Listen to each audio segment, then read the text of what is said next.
Hello and welcome to the stream. So let me just make sure I've got the right title. Yeah, okay, the title is to Minmus and Beyond because last week we went to the Mun, and so this week, Minmus is the next step, and Minmus is actually quite a bit easier than the Mun. So actually, a lot of people recommend that you go to Minmus first because it's so much easier. I went to the Mun just kind of partially due to the exploration contracts and partially just due to, the historical factor that in real life we went to the moon. And, well, in real life we don't have an equivalent of Minmus, but anyway. So we went to the Mun last week. We got a whole lot of science. So let's spend some of that science. Now, okay, first thing we want, let's see here. Okay, the Hex probe core. That'll make things a lot easier. That has prograde and retrograde hold, which means that we can automatically point ourselves in the direction that we're moving in, which makes launches a lot easier since we don't have to worry about, the nose getting off course, which causes air resistance to push us further off course and yada, yada, yada, and we go nuts. That's why I've always had to put fins on all of our ships up to this point, but with this, we won't have to. So let's get that. And now this fuel line, that's also important. That means that we can put liquid fuel boosters on the sides of our main boosters and have the fuel from them pumped into the main booster so that when we eject the side boosters, the main booster will still be full. That tends to be a much more efficient way to launch. So we'll take that, and that also gives us some of these larger fuel tanks. These are larger in diameter than the fuel tanks we've been using. They hold a lot more fuel. And there is another one that's the same diameter that we have been using, but it's longer. It's not really necessary because you can do everything we can do with that by just sticking to two of the regular fuel tanks that we've been using end to end, but it's more convenient, so might as well take it. And now that we've got these large diameter fuel tanks, we need an engine hook up to it. So let's see what we've got there. All right, we've got... Now this Poodle is sort of like the Terrier engine that we've been using, but it's bigger, but it is a very efficient space engine. It's not very good when you're not in space. It's not good in an atmosphere. It doesn't put out very much thrust, and it loses a lot of efficiency and thrust in an atmosphere. But it's extremely effective in space. This is much better in an atmosphere. It's sort of the equivalent of the swivel engines that we've been using, but again, it's bigger. It attaches to the larger diameter fuel tanks. And this is another solid fuel booster. I don't know if I've ever actually used one of these. It's not that useful in case you haven't guessed. But these two engines are very useful, so let's research that. Okay, now what else do we have on this level? Okay. These will be useful at some point, but they're not all that useful now. Oh, here we have our fairing, but we don't really need that for the Minmus rocket because we're going to be using a similar setup to what we've already used to go to the Mun, and this fairing would be too narrow to fit around that lander anyway. We would need a larger fairing for that, and I think that's like, yeah, that's this thing here. I don't know if we'll be able to afford to get both of these. And okay, we got some airplane parts. None of those are especially useful. These two will be useful later on, but they're not that useful right now, so we'll wait. And more airplane parts. Now this one is somewhat useful. We could stick that at the top of our docking port on our lander, and that will make us a little bit more aerodynamic on launch, but I don't know if it's actually worth it. I think there are better things that we could be spending our science on. And these, well, this is a reaction wheel. We already have a reaction wheel, but this one's bigger. This is a lander can. I basically never use these. I always have a better option for crew compartments in my landers.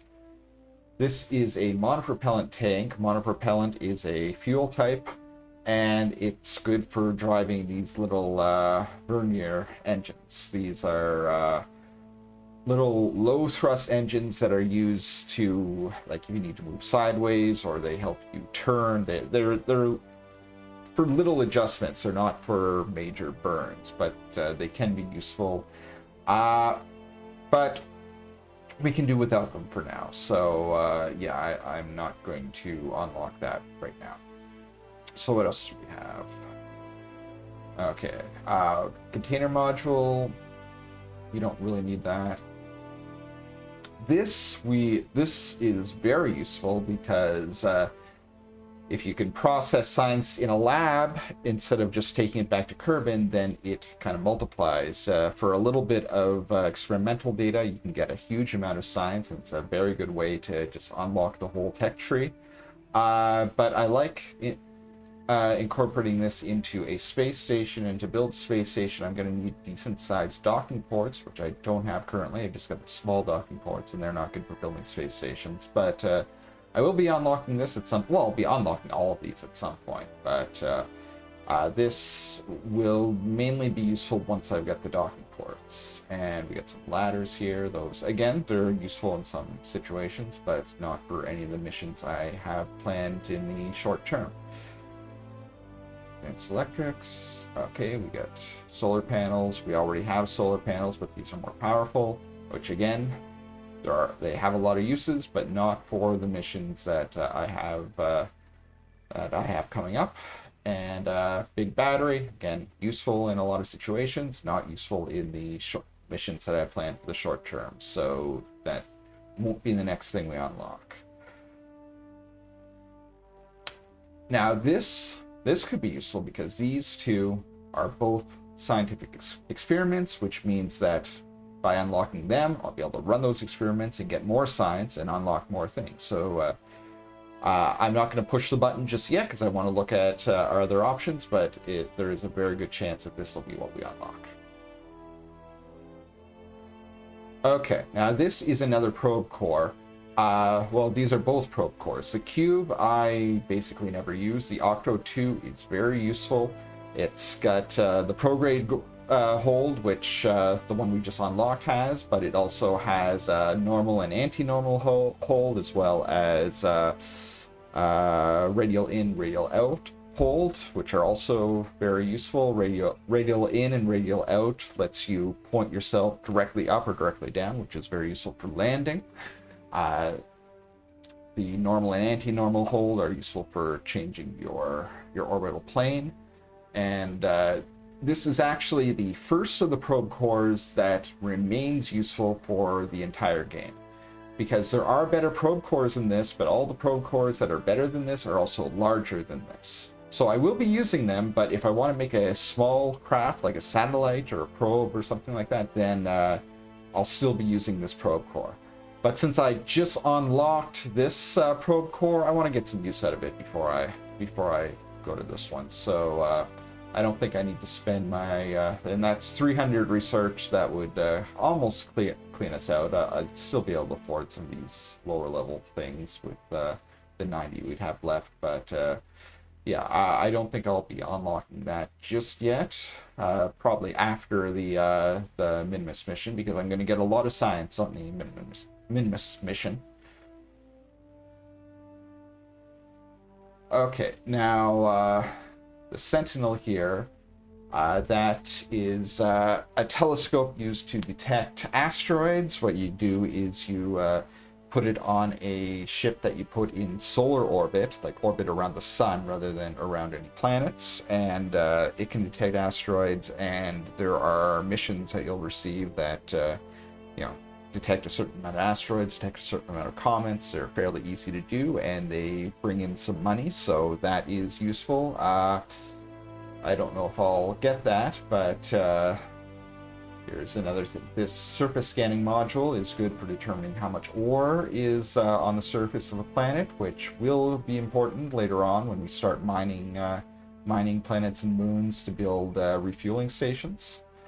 And this does something similar, but it does it from orbit. It's not as precise as the surface scanning module, but it works from orbit. It can give you a general idea of where the ore deposits are over an entire body.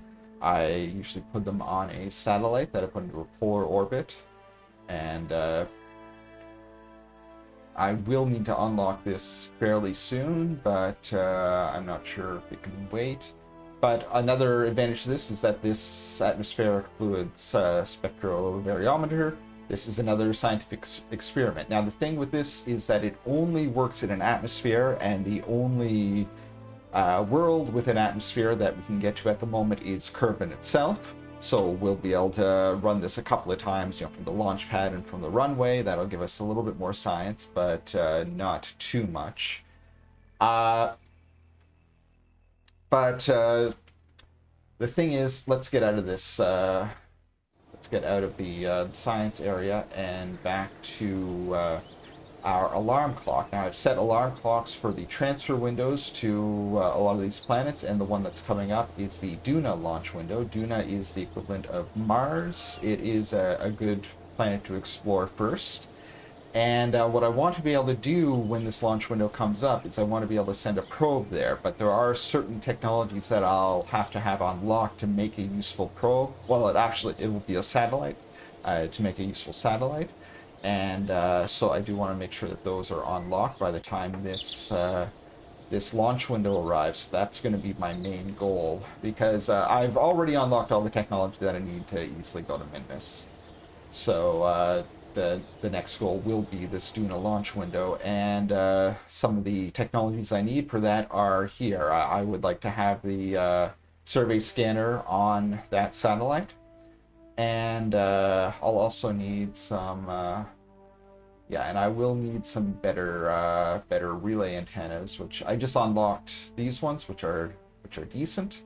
But they can reach Duna if Duna is close to Kerbin. If Duna is in a position in its orbit that brings it close to Kerbin, which it is usually when you first arrive there, just due to the way orbital launch windows work. The planets have to be positioned in a certain position relative to each other to make an efficient transfer from one to the other. And the way that works is that when you get there, Duna will be reasonably close to Kerbin, but then if you wait a few months, it'll end up on the opposite side of the sun, and this antenna won't reach anymore. So this on its own is not a good choice for sending a probe to Duna.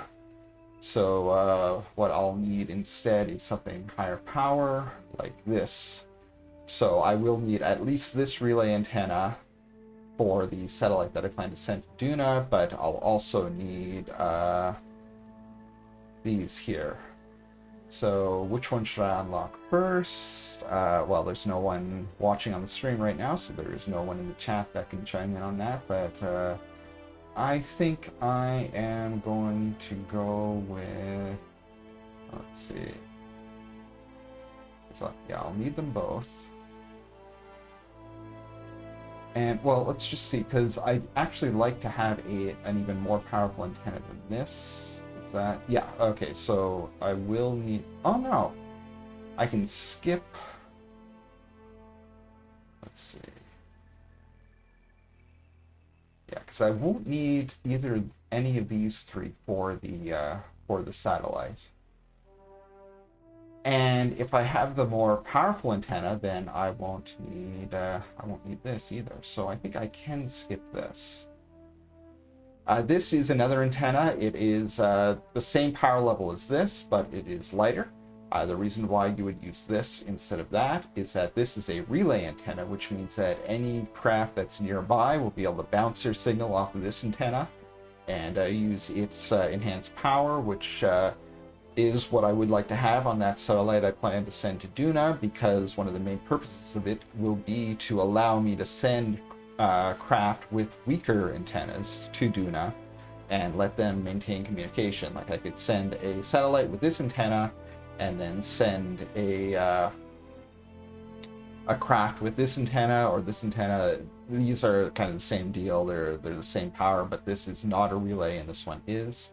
But I could send a craft with these antennae and then they would work fine because they'll be able to bounce their signal off of the relay antenna. But this is a more powerful antenna. This is the same power, but again, it's not a relay. So, yeah, I think I will skip this, and I will unlock this instead. Let's research it. And let's use that new science experiment that we have to get a little bit of our science back.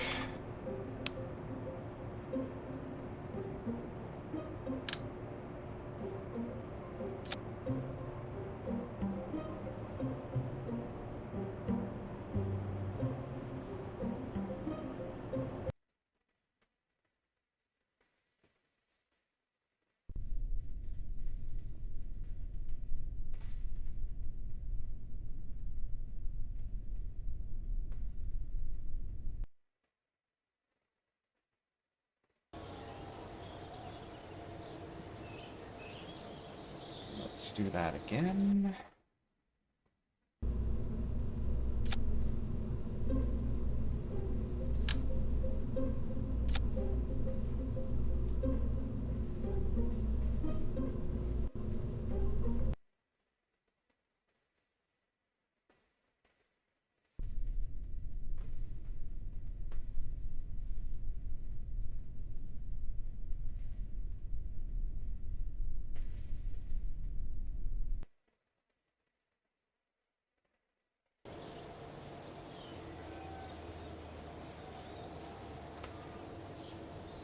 Okay, and let me just check to see what that exploration... Yeah, explore Minmus, and it's just a flyby. So, now the thing is,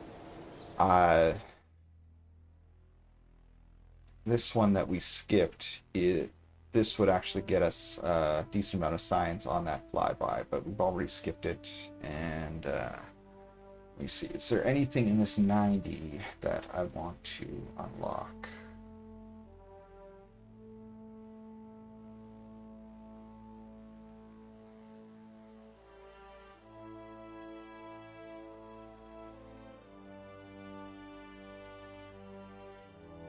For the flyby, these would be useful, but would they be useful? Because I would like to send the Science Junior, and it is bigger than these are small engines and small fuel tanks, so they're good for satellites and stuff. So I will need to use them at some point, but I don't think I'll use it just yet.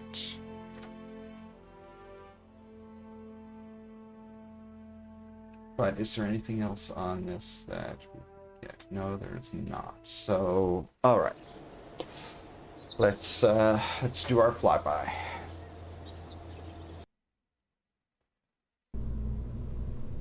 And well, let's get rid of these contract completes, and let me take a look at our exploration again. Yeah, it's a flyby and a return. And let me take a look at our missions again and see if there are any rescue missions that we could take.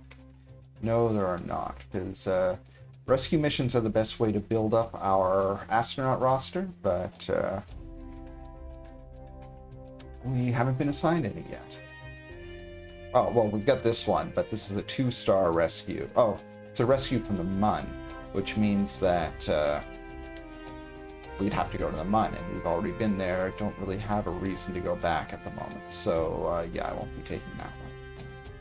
So let's make our Minmus Flyby mission. Now, our Mun Flyby mission was manned. This one will not be, because we got good probe cores now.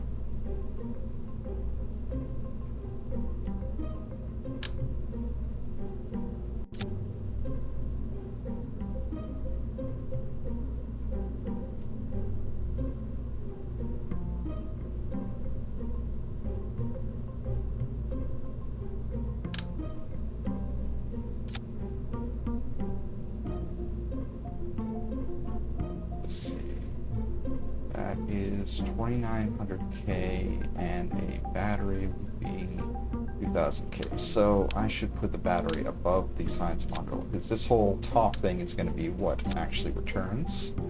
So let's give it a small heat shield. We don't need too much ablator, but we need some. I think that'll be... I don't think we need a dedicated reaction wheel for this, since the Hex has a reaction wheel built in that isn't especially powerful, but should be powerful enough for our purposes. Okay, so that's the part that's going to be returning to Kerbin. So let's make this properly aerodynamic.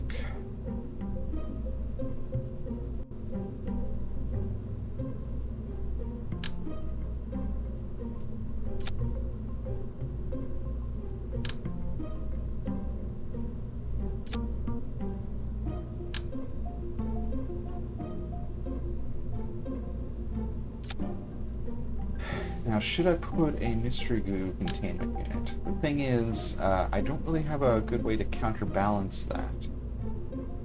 So no, I'll go without it. We'll be able to do the mystery goo experiment when we do our landing mission, which will be soon enough, because we already have all the technology we need to build the lander.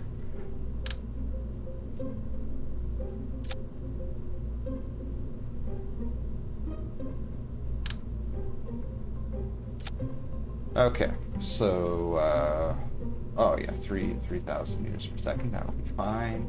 Of course, we will need electricity.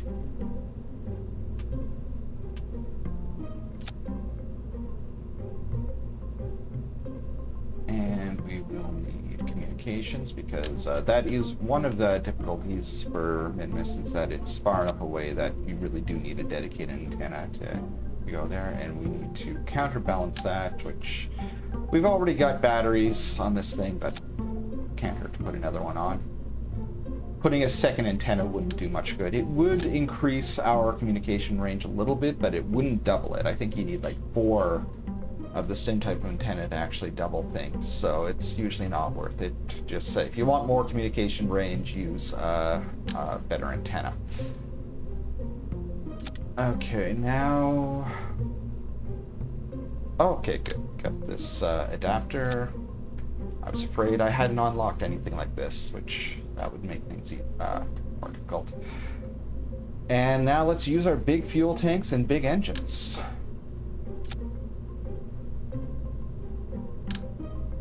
And we do not need fins because of our new probe core. Because the prograde hold will keep us pointing in the direction that we're moving, and that will prevent air resistance from knocking us off course. So this should be good. Let's just get our staging set up. I actually think I might be massively overkilling things in terms of our delta V, but let's go.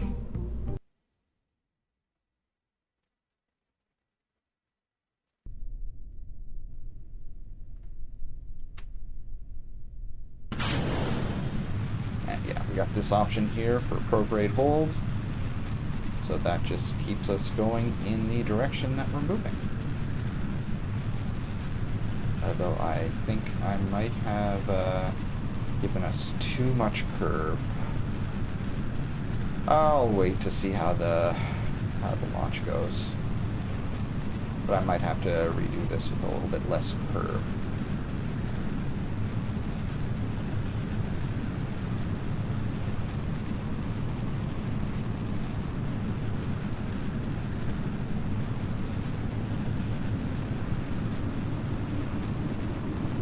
Yeah, I think I'm too low in the atmosphere to be generating flames like this.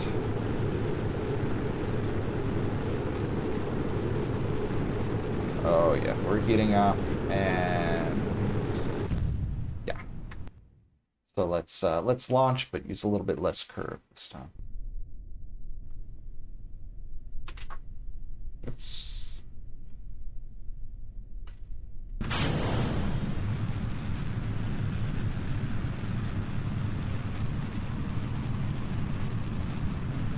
I think I used too little curve this time, but too little curve just means your launch won't be as efficient as it could be. It won't mean that you're going to blow up.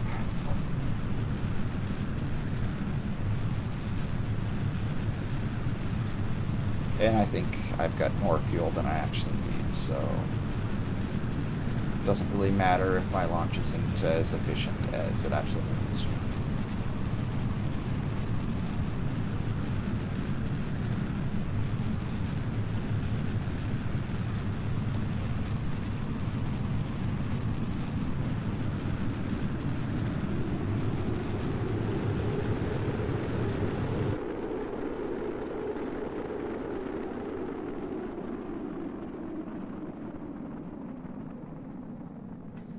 Oh, that's bad.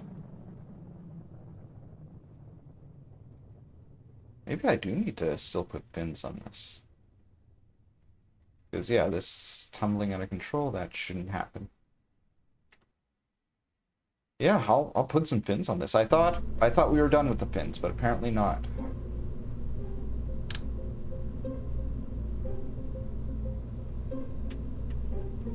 Oh, and if you're wondering why I don't use these basic fins, it's because they tend to explode. They can't take very much heat. See, its maximum heat is 934 Kelvin, whereas the fins that we've been using go up to 2,400 Kelvin. So they're much less likely to explode, and I don't want our fins to explode. So that's why. And I could be using the other ones that are controllable, but I don't think I need that.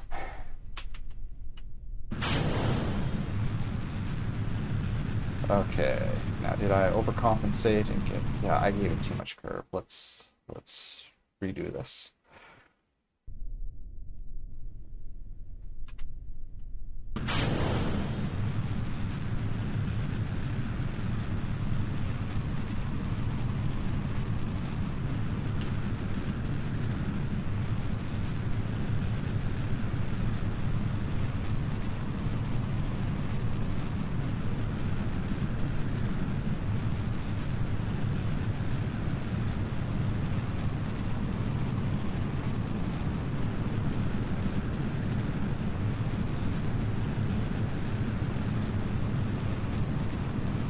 I think I've got a good launch trajectory now.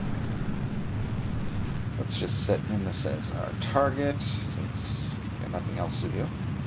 Oops, that's not what I meant.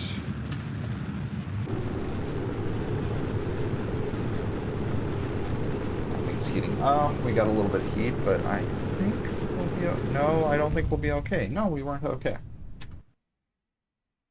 Let's try again. A little bit less curve.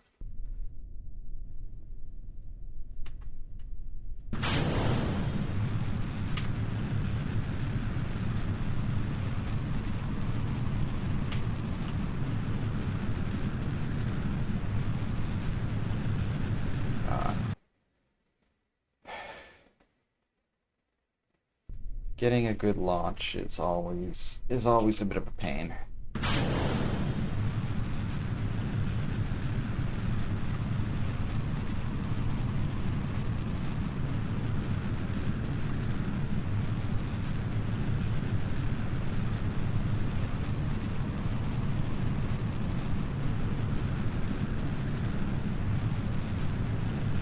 Okay, I think this is a good trajectory.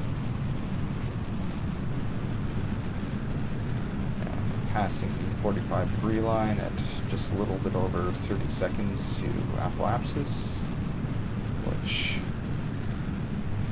is a bit steep, but being too steep is better than being too shallow. Like I said, being too steep just means you're not quite as efficient as you could be.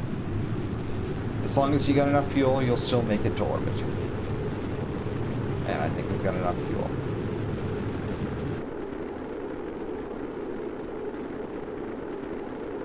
Some hot parts, but now that we're coasting, we should cool down.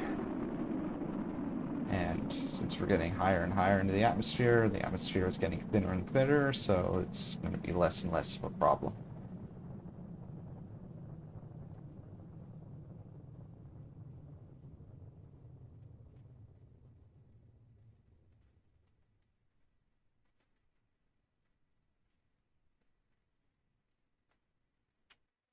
Now, did I set... That's the target. No, I hadn't. That was another launch. So, I'll get that set. Let's get up to 60 kilometers.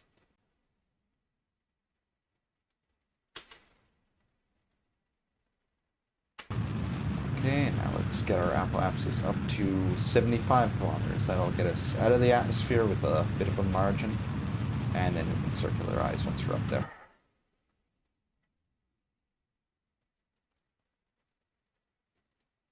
Oh, and I'm gonna have to drop this while it's still got fuel in it, which I don't like to do, but oh well.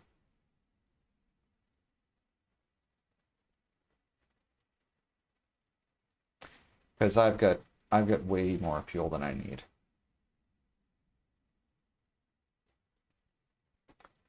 I overbuilt this this rocket, but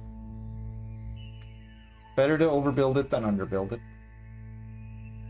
Better to have too much fuel than too little.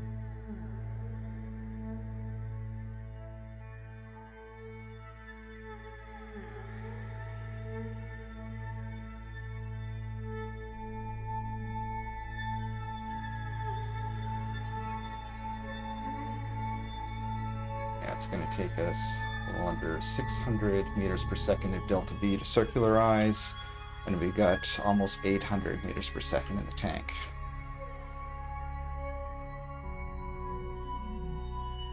Oh, this is a problem.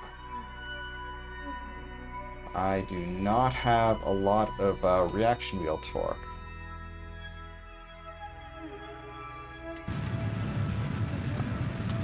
It's not a problem when our engines are going, but it was a problem when they were not. Okay, it's less of a problem now that we dropped a lot of our weight.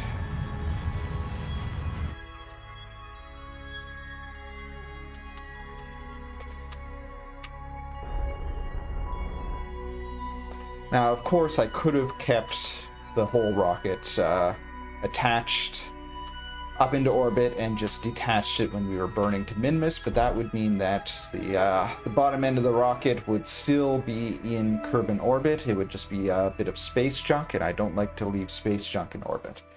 As it is, it's going to go down into the atmosphere. It probably won't get deleted on its own, because if it goes low enough, then the program will just automatically delete it. If it doesn't go low enough, then I'm going to have to actually follow it in. I'm going to have to switch to that part and manually kind of control it, even though I can't actually control it. I can't make it do anything, but I'll have to... Well, I'll show you later on. But anyway, let's go to Minmus.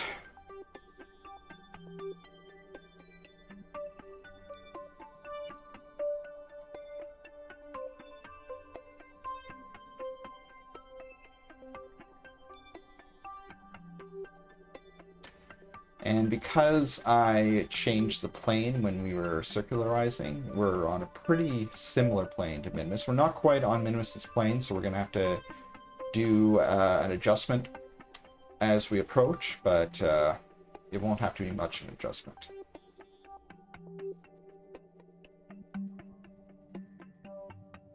Now let's see, can we do a...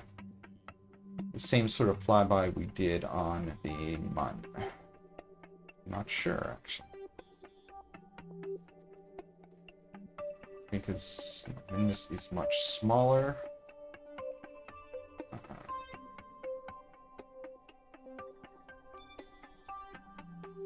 I get our periapsis into the atmosphere? No, I can't.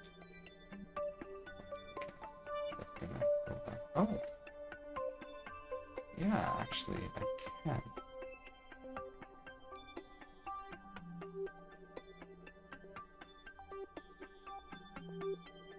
let's just do some fine-tuning on that.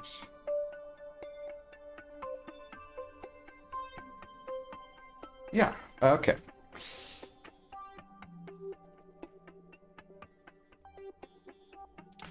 So if we burn this correctly, which will be a little bit difficult because our reaction wheel is fairly weak, but if we do the burn correctly, then we should be on a trajectory that will take us on a flyby Minmus, but automatically bring us back to a re-entry trajectory of Kerbin.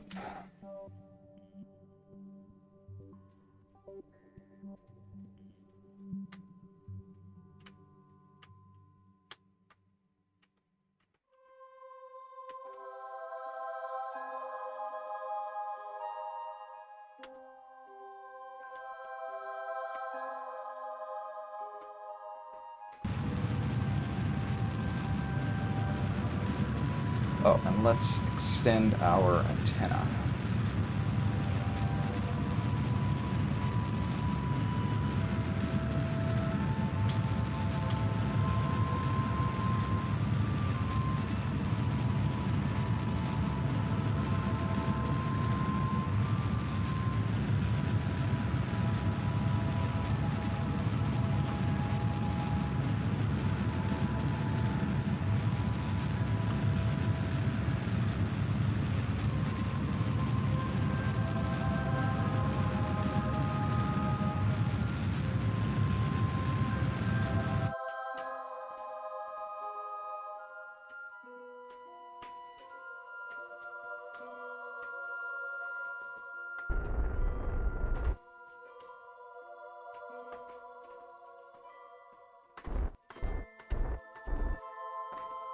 Okay, and we're almost done the burn. Let's get rid of that. Okay, so now oh no.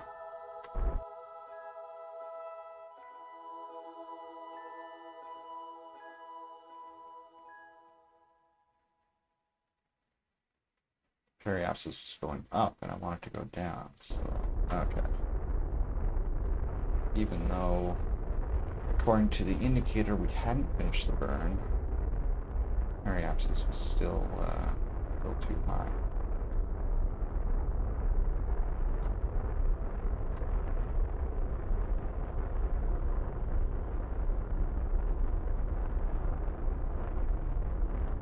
Oh no. Okay. So now we're off of our flyby trajectory.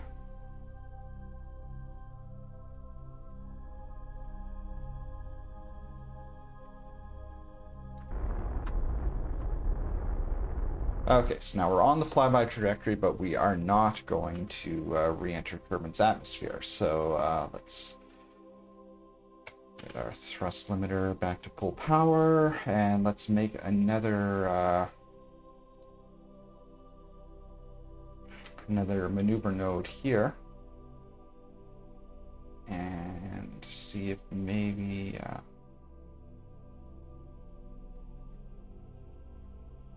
okay. And I did that just to get our hypothetical periapsis, our maneuver node periapsis, and we got a spammer. Anyway, our maneuver node periapsis away from our actual periapsis, because otherwise I wouldn't be able to get rid of the actual periapsis by, get rid of the display of the actual periapsis by right-clicking it. So now I want to right-click that, and now let's get rid of our hold there. So let's see if we that gets us off of our that gets us off of our proper trajectory.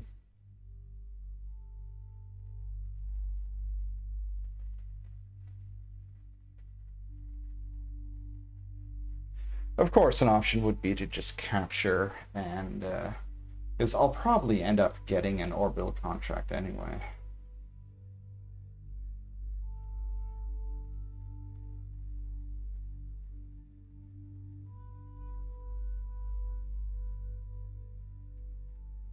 Oh no, Okay, this... Yeah, this will get us onto the right trajectory. So, and this maneuver node that we created will be 2 days away. So instead of just warping directly to it, I'm going to set an alarm clock for it.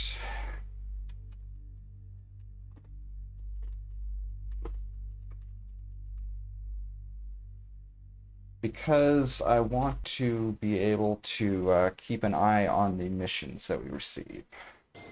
Because if we get one of those rescue missions, I want to be able to do it.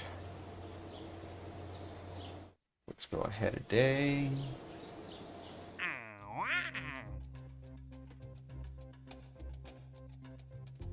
So no rescue mission, but what kind of... Okay, I will accept that. Well, actually... No, I'll accept this one instead. Because a good way to do the rescue missions is to have one tourist on board and then one empty seat for the astronaut that you plan to rescue. That way, because the way I like to do rescue missions is with a 2-seat craft, just because the parts that are available. So, and to fill up the other seat, I like to use a tourist. So I'll accept that. Now, if I accept this one too, then we'll only have one slot for 1-star missions, and I want to keep both slots open, so I won't accept that other one.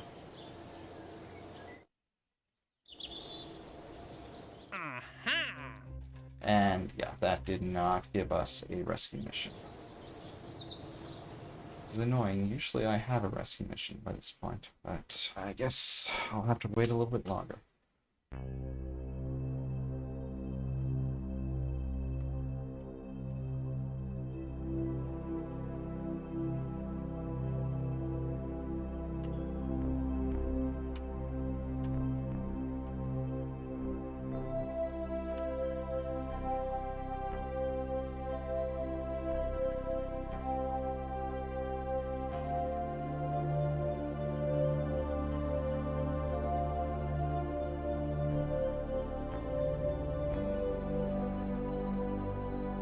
Almost to the end of the first hour, and we still haven't even started our actual Minmus Landing mission. So maybe I won't be able to go beyond Minmus in this stream.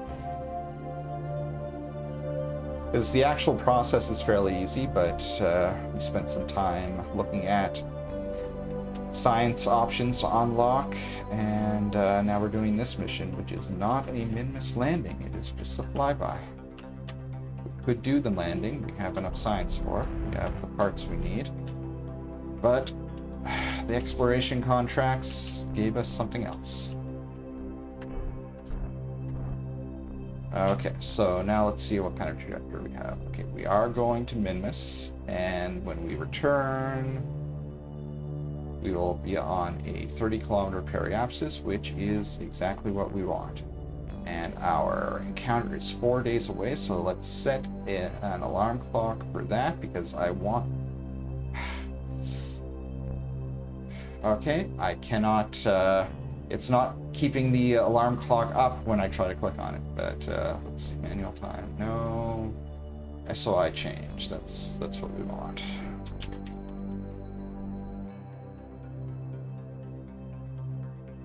Because I want to be in control of this when we get into the sphere of influence of Minmus, because I want to run our scientific experiments. And that will only last us a few hours, so yeah, I want to set an alarm clock for that. So let's go back to the Space Center and advance time a few more days and see if we get any more of those. We'll see if we get any rescue contracts. First, let's just check to see if we have one already.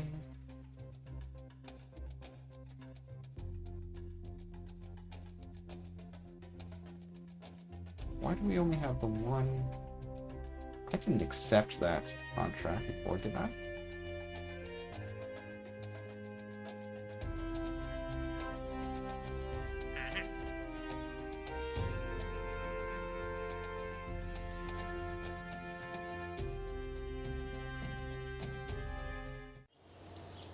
Anyway, we only have one slot.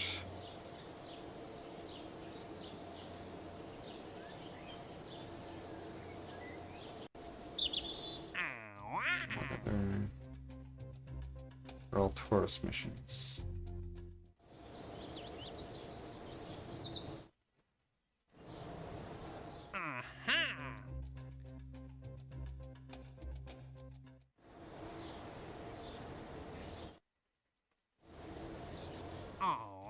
And that one slot that we have available probably won't change before we get to our encounter. Oh, another tourist mission. That would be a good one to take, but I don't want to give up our one remaining one-star slot.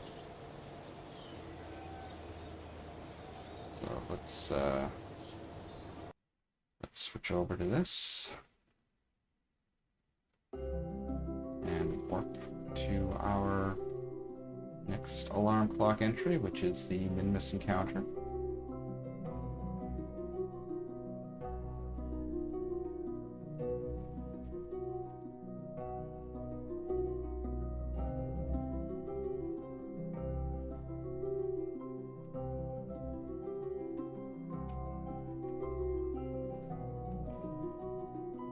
Okay, it's actually 1 minute before the Minmus encounter, though, so let's... Okay, so now we're in the sphere of influence of Minmus. Let's do some science.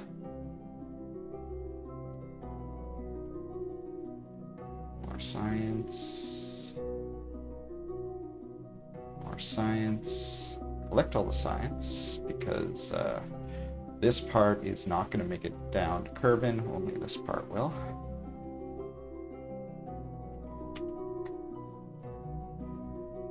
And our next stop will be Kerbin surface, which is 11 days, 4 hours, and 9 minutes away. So let's set an alarm clock for that.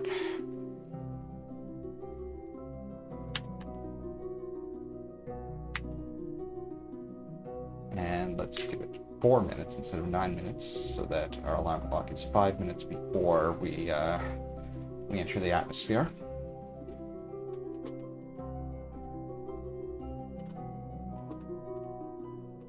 And we've got a ton of fuel. Oh, I think I'm gonna have to redo this because it's not linked to the vessel. So let's create that again.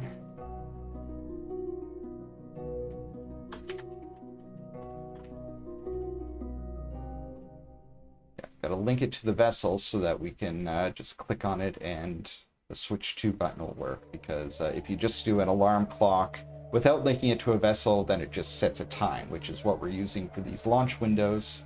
But we don't want to do that here. We want it to be linked to the vessel so I can easily switch to the vessel when it comes time to actually do this.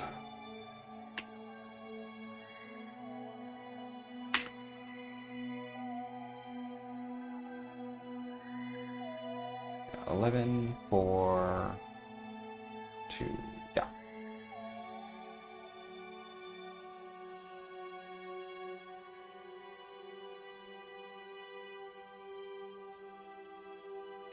Okay, so let's go back to the Space Center. And again, let's see if we can get one of those rescue missions, because I really want one. Now we got 2 slots. Oh well.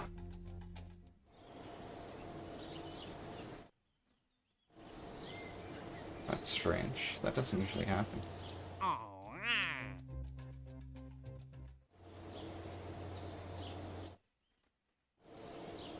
That's advanced by 2 days since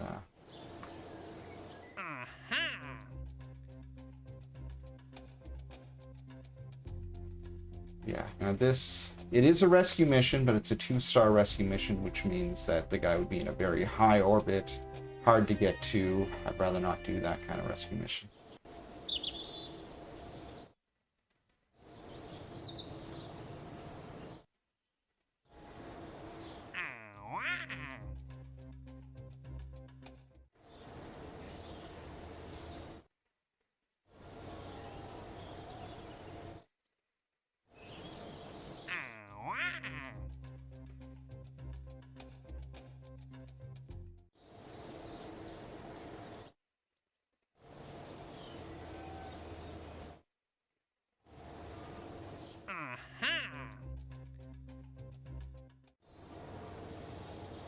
Well, let me take a look at what other missions we have. Yeah, nothing especially good.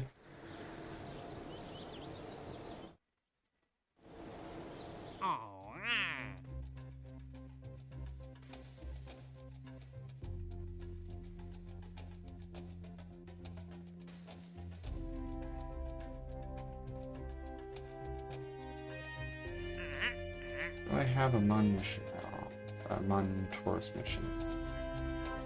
No, I don't.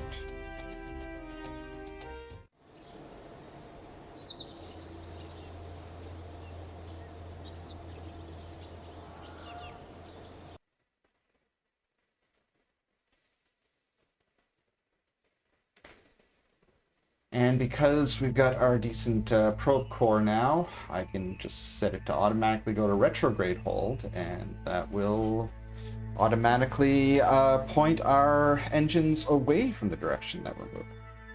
Or point our nose away from the direction that we're moving.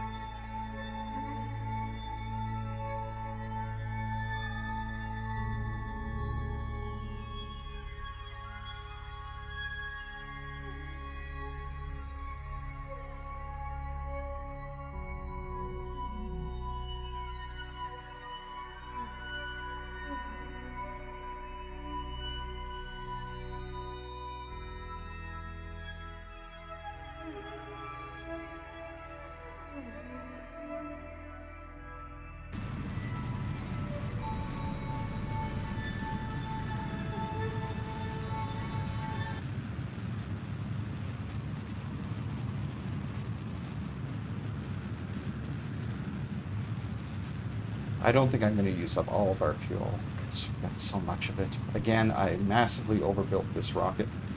It didn't need to be nearly this, have nearly this much fuel. Yeah, let's stop that, and let's just do our re-entry now.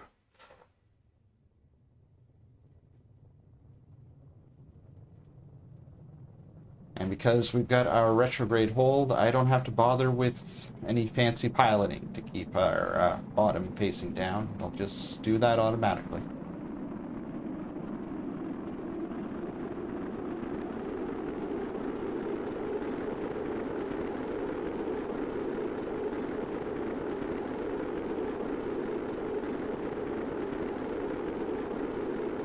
I hope that whatever's heating up isn't going to heat up too much. Oh, it looks like that's our probe core heating up. Hopefully we can slow down enough to stop that heat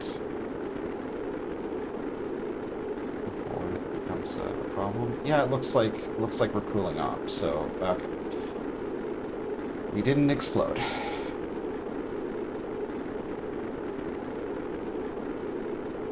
And how are we for a blader?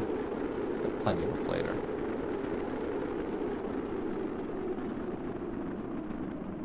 I don't think we're gonna come close to using up all of our ablator. Again, we're massively overbuilt, even in this stage.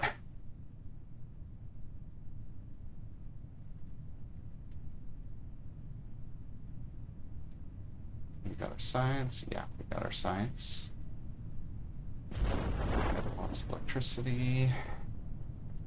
Let's see, are we over land or water? Because I can't see because it's dark, but because our altitude is changing when I flip between ground level and sea level, that tells me that we're over land.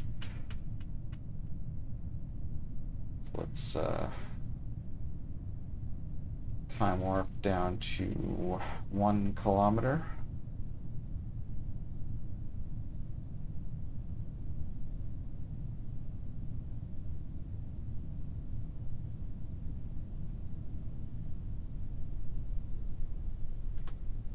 Go out of time warp when our parachute's open, because I don't like to be time warping when that happens, because that invites bad things to happen, because Kerbal Space Program is full of bugs, and time warping when important physics interactions happen is a good way to trigger those bugs.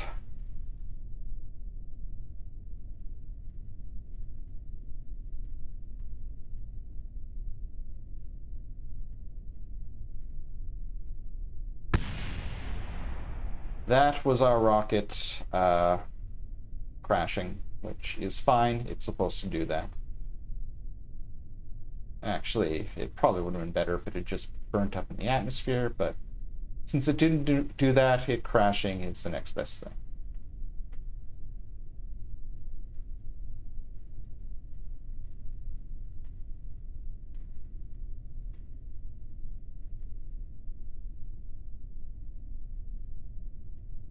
Get out of time warp before we hit the ground, because again, I don't like to do physics interactions while in a time warp. It's not necessarily going to cause problems, but why tempt fate?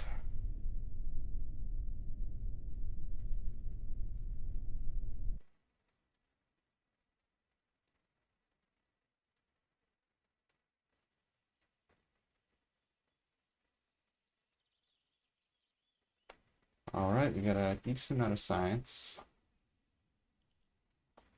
Can we unlock anything good?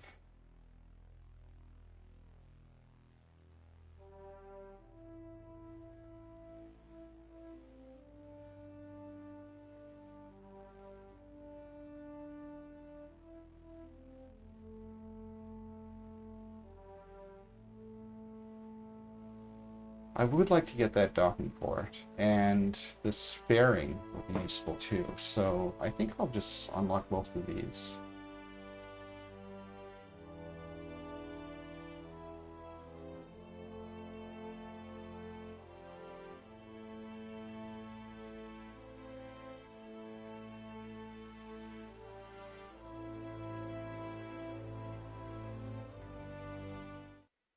What's our next exploration?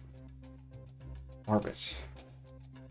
Okay, well, it's telling me to orbit, but not necessarily to come back from that orbit, which means that I can just...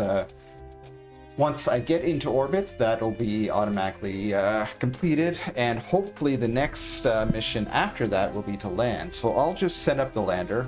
We'll need to orbit before we land anyway, so yeah, I'll take this mission and let's build our lander.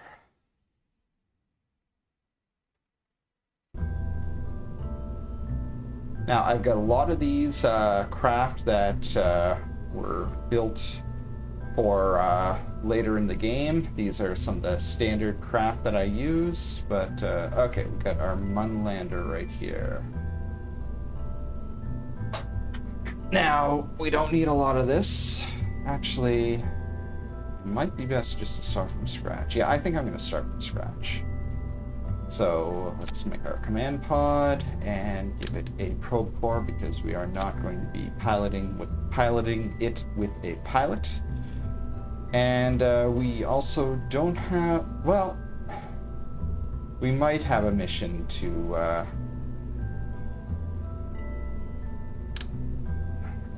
rendezvous to craft, because yeah, our mission right now is just to orbit.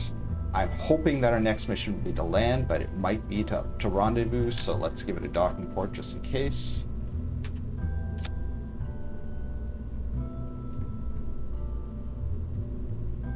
And let's give this a heat shield, which we might actually need, because returning from Minmus orbit does mean we're going to be coming in pretty fast.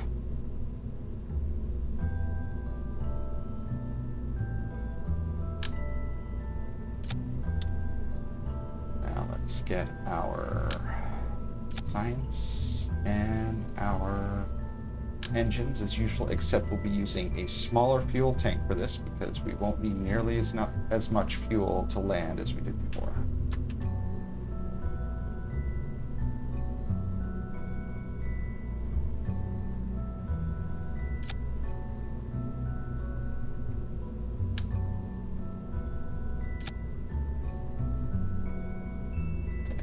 I set these low because I wanted to make sure that I'd have good clearance for when we unstage this part. Now, on our Mun lander, I put some nose cones on top of these fuel tanks. I don't think I'll be doing that here, because since we unlock that fairing, I think I can just wrap the whole thing in a fairing, which will make things easier. So Let's put the landing legs on here and let's get them as low as they can go, because that was a problem before where they didn't actually reach the ground. And let's make sure that they are even with each other by moving them on a kind of snap to grid mode. That'll make sure that they're both in the same place. I don't know if that made sense, but I can't think of a better way to phrase it.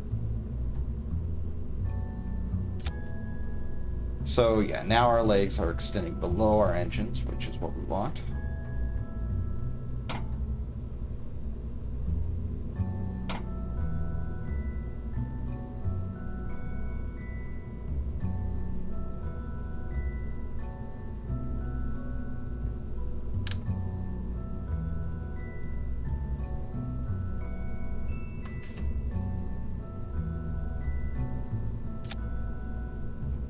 Since I'm not putting the nose cones on top, I can put this stuff on top, which makes things a bit easier.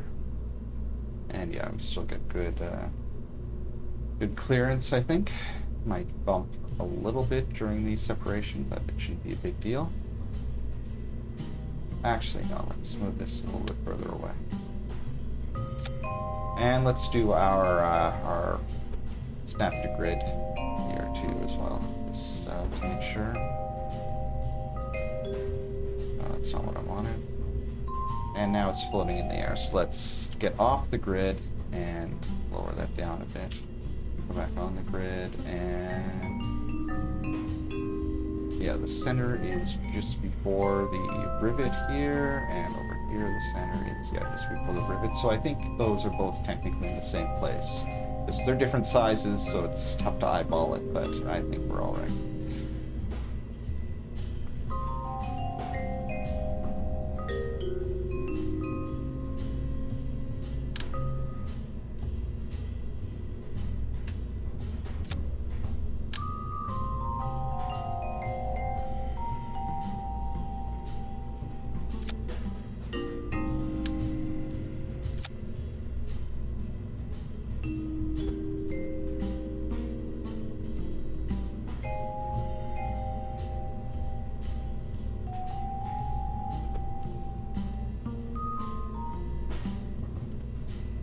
Should be good. Actually, no. I'm gonna move it a little bit further over.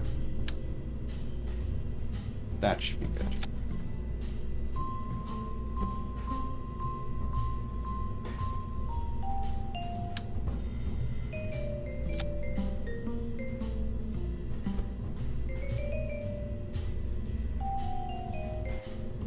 Yeah, and we're kind of floating in space, but let's see if I move this in.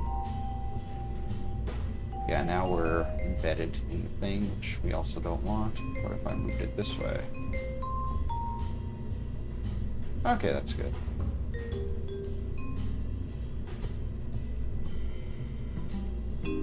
Yeah, that's a decent way of doing it.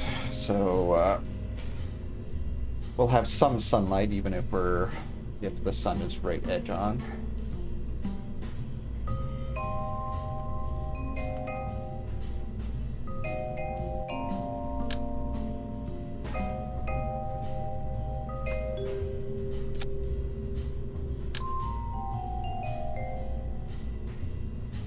Like I said, this experiment only works in an atmosphere. Minmus has no atmosphere, so it's not going to be useful there.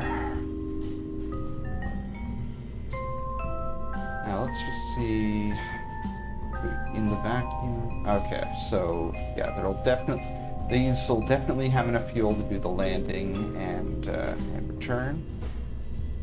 They might even have enough fuel to do the transfer in addition to that, but I'm not going to risk that, so let's... Oh, wait, we need a decoupler here.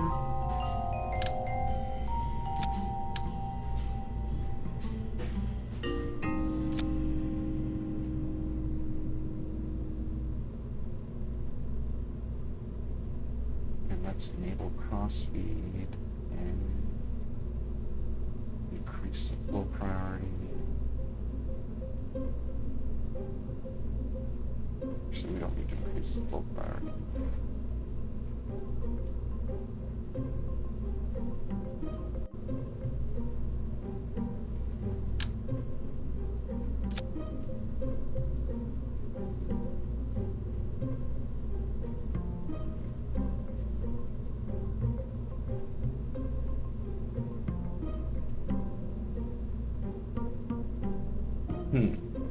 Now this will be enough for the transfer burn, but just barely. And I'll also need it for circularization, so yeah, I'd rather not do that. Well, no, because I can just not detach it until I'm on a better, until I'm on a trajectory where it's going to slam into Minmus. So yeah, I can leave it like that.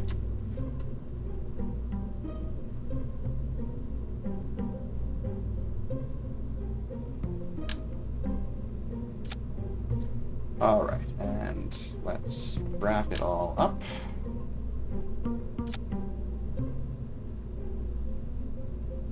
This will make things nice and aerodynamic as we do our launch.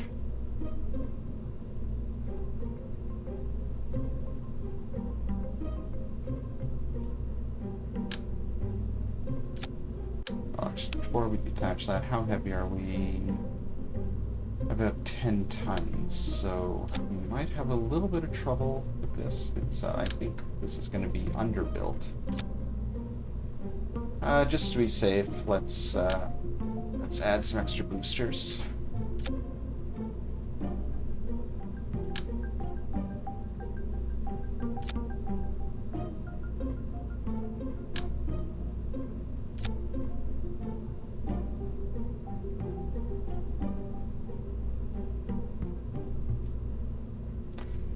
All right, let's put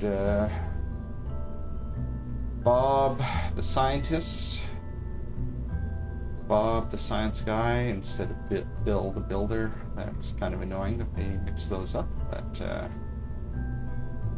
let's put him on board, and let's give him let's give him an experiment kit. I forgot that on the phone.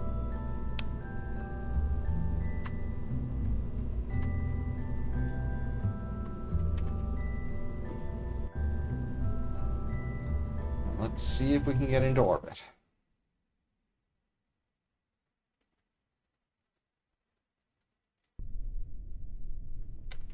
I'm not going to try to get into orbit, not yet. I've forgotten something.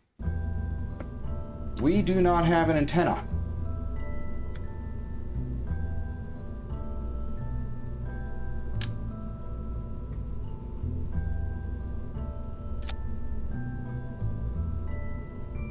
To counterbalance that, but it's pretty obvious what we need to counterbalance that. We need a battery, because we also don't have a battery, and without a battery we might run out of power just going into Kerbin's shadow. So we want to make sure we've got at least some battery on this thing. And just safe, let's move these things down.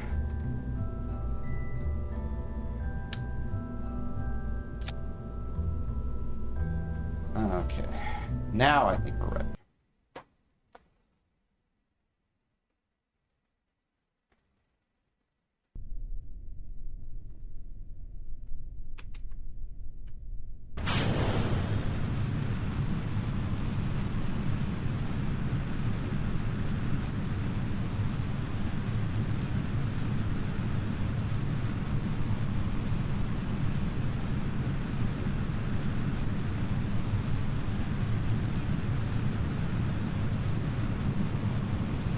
We didn't use our fuel lines, but we did use our big fuel tanks that we got from the same science node, so it was still worth it.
Let's just use some fuel.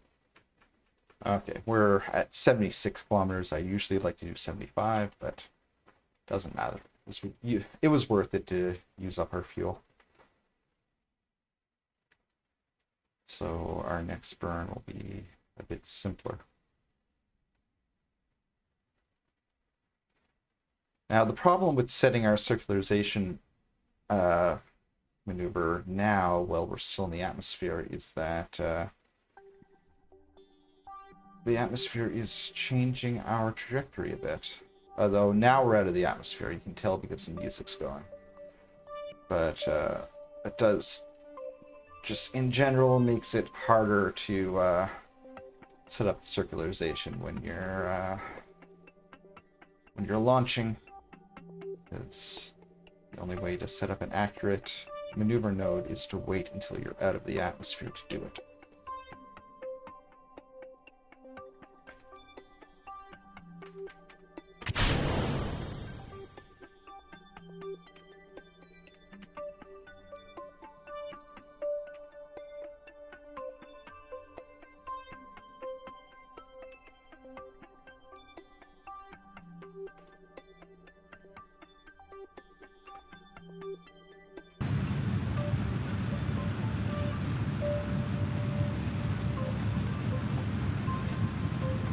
Yeah, we're gonna have to be dragging an empty fuel tank with us for some of the way to Minmus. Oh well. That's the price we pay to avoid leaving space junk in orbit.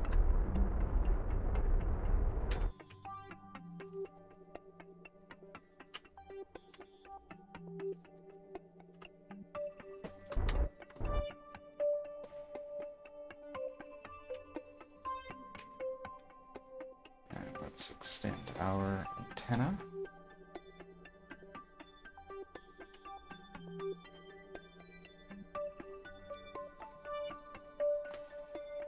And our burn position is actually pretty close to where we already are, which is annoying because that means that our own position will interfere with the maneuver node. So I had to warp ahead a bit to get us past that position.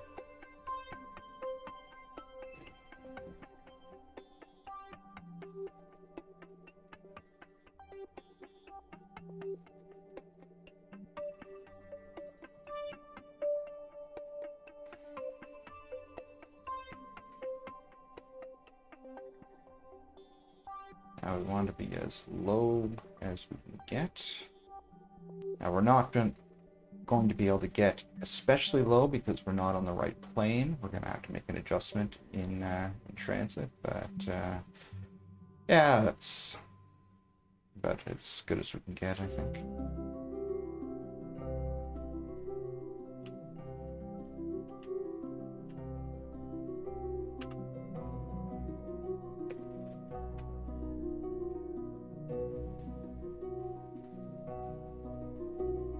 Right, okay.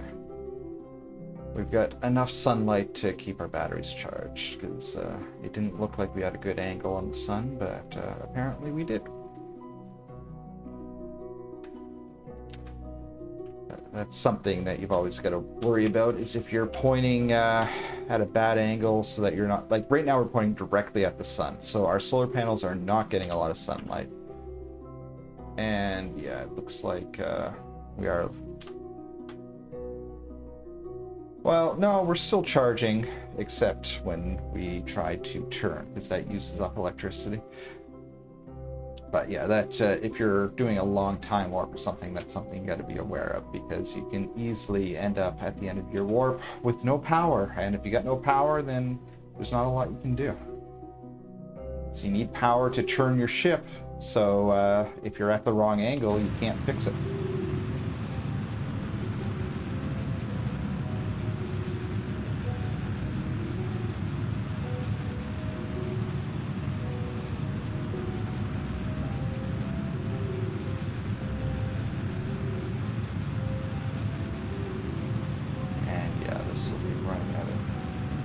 Out of fuel. If we wanted absolute peak efficiency, we'd be injecting our that stage right now, but we don't want peak efficiency. We want to keep our orbit from being cluttered with space junk, so we won't be doing that just yet.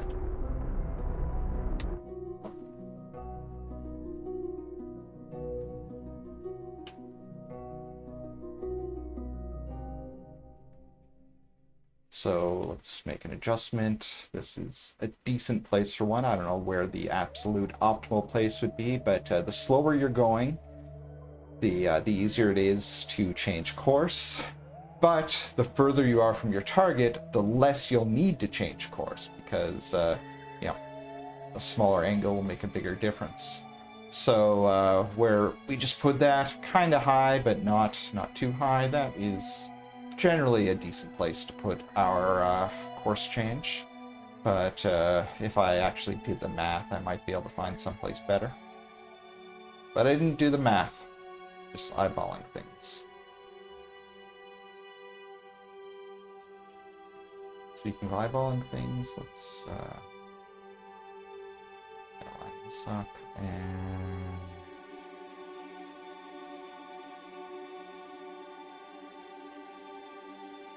yeah, that should be good.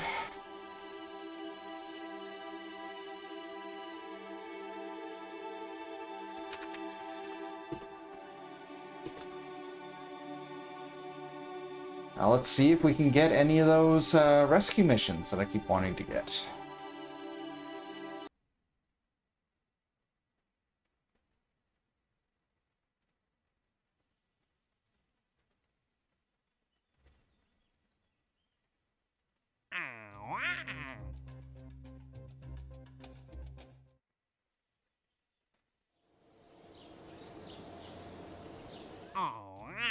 Well, let's see what these... Okay, Mun, Kerbin, Mun, Kerbin, Mun, no.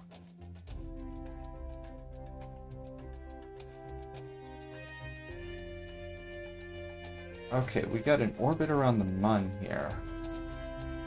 And we got a Mun Rescue Mission. So yeah, I think I'll take this, and I think I'll... actually, first, let's see what kind of astronaut we'll be rescuing from the Mun. So let's take our Mun mission, take our rescue mission, and now let's go to our astronaut complex, go to assigned, and it is an engineer, which, okay, that's good. A scientist would be better, because in order to have a full crew, I like to have one pilot, one engineer, and two scientists. And right now we've got two pilots, one engineer, and one scientist. So if this was a pilot, I would have just reloaded the save and not done the mission, because we already have too many pilots. Having a scientist would be better, because that means we would have one full crew. This means that we'll have an engineer for a second crew. But we still need scientists to fill things out. But yeah, it's still worth doing the mission. So let's build our rescue vehicle. Now, did I save a space bus before?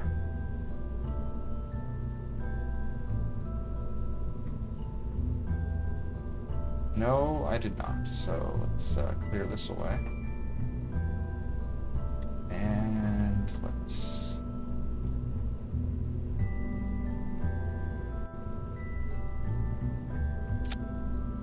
our hex probe core,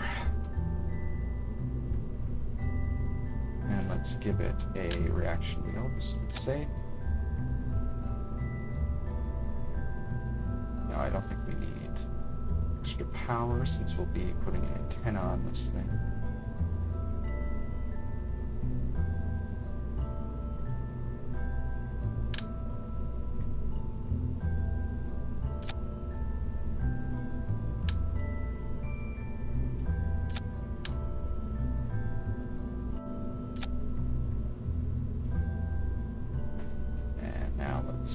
Put our crew capsule here, because we're going to have to grab a crew member. And they're going to have to be able to grab onto the hatch to get on, so they're going to need ladders. just check. Ladders normally they bend downward, right? And we're going to be climbing towards the door, so yeah, this is backwards. I don't think it actually matters, but and let's get this into one of our slots. There we are. Okay, and we're going to have to land this thing eventually, so let's give it some parachutes.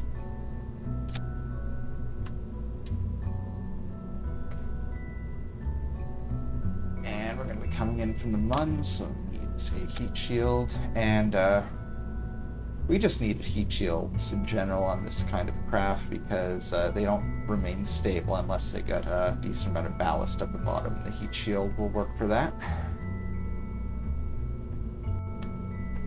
So that's our thing. That's our actual return module.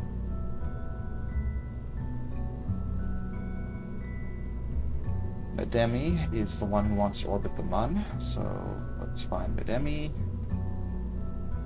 Stick him in. Okay, so now we just need to put enough rockets and fuel on this thing to get to the Mun.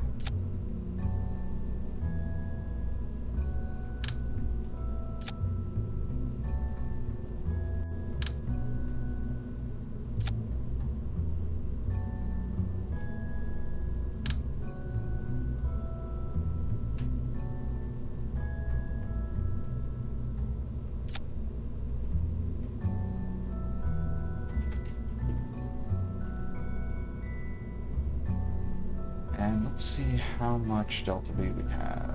Okay, that should be fine. That'll give us a bit of delta V to circularize, and then a lot of delta V to do everything we need to do at the Mun.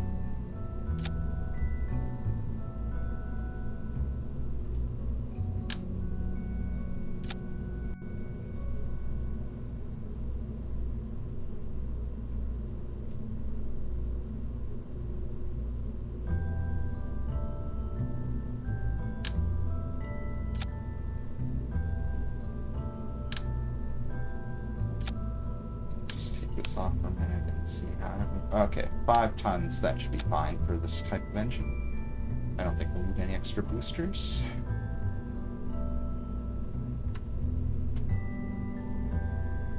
Oh, and we did not put the battery and antenna on this thing, so let's do that now.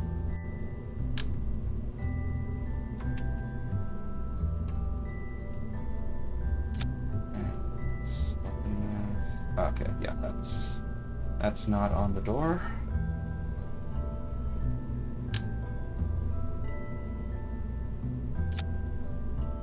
Definitely need an antenna for going to the Mun. Well, for the Mun, I think you can get away with not using one. Definitely need one for Minmus, though.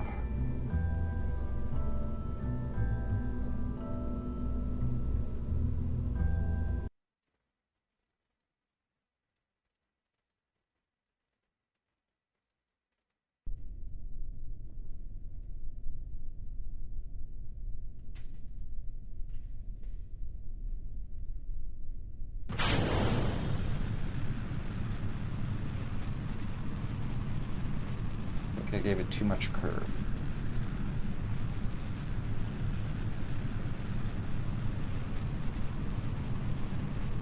Yeah, I'm going to revert that and try it with a little bit less curve.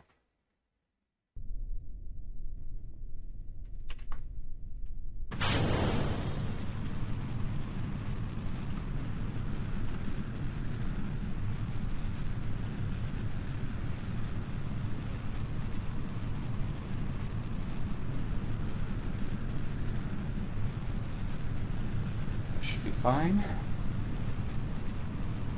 Maybe a little bit too little curve, but like I've been saying, that's just a matter of efficiency. Too little curve will still get us into orbit, provided we have enough fuel, and I think we do.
Actually, I might have overbuilt this rocket.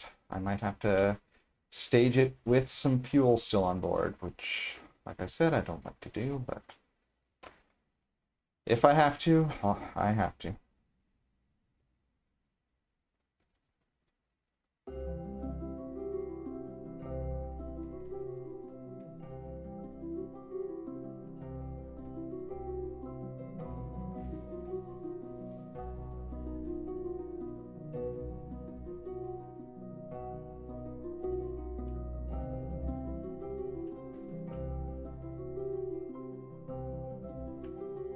Oh, no, actually, I think I'm okay. Yeah, I think I actually built this out fairly well. Just enough fuel. I'll have to stage it just before I get into a nice circular orbit.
That's too much.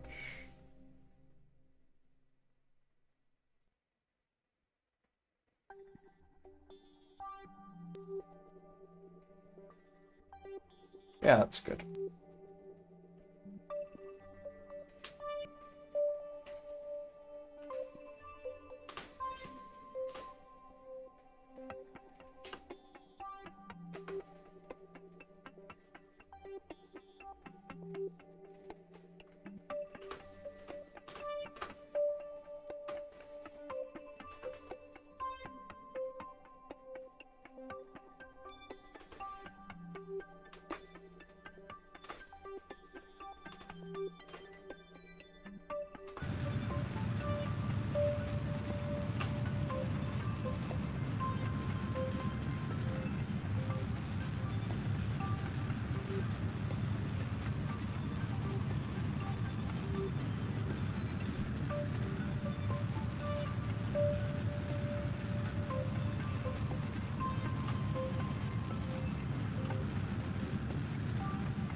Okay, let's set up our adjustment. Let's actually see where... Okay.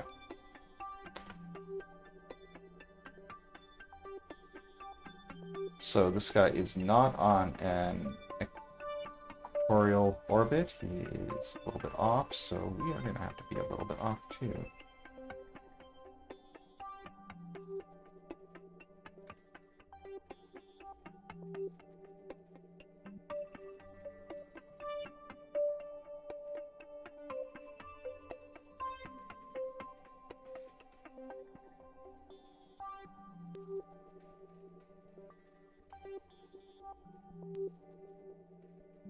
All right. there is our adjustment. Let's set an alarm for that. It's only a couple hours away. I could just warp to it, but I don't want to. Not yet. Because what I want to do is go back to the Space Center and wait for it to load. Wait for it to load. Okay. So maneuver tool available. That's what I want. I want to upgrade this so that I have my maneuver tool. This also makes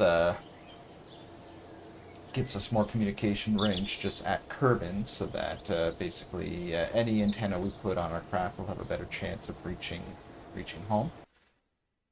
And now that we've got our maneuver tool, I am going to use that over here on this rendezvous target that we put in orbit a little while ago. Because I'm afraid that our next mission at Minmus might actually be to rendezvous. So I want to have a target to rendezvous with. That's what... Oh, failed to get an intercept. Okay, so I can't use our maneuver tool for that. I am going to instead use our... the web-based maneuver tool. So I'm just going to pop up the address for that, because it's a very useful website to use. It lets you just kind of put in your date, put in where you're going from, where you're coming from, where you're going to, and it'll tell you how to set up your maneuver. So that's a very good address to keep in your bookmarks or wherever you want to put them.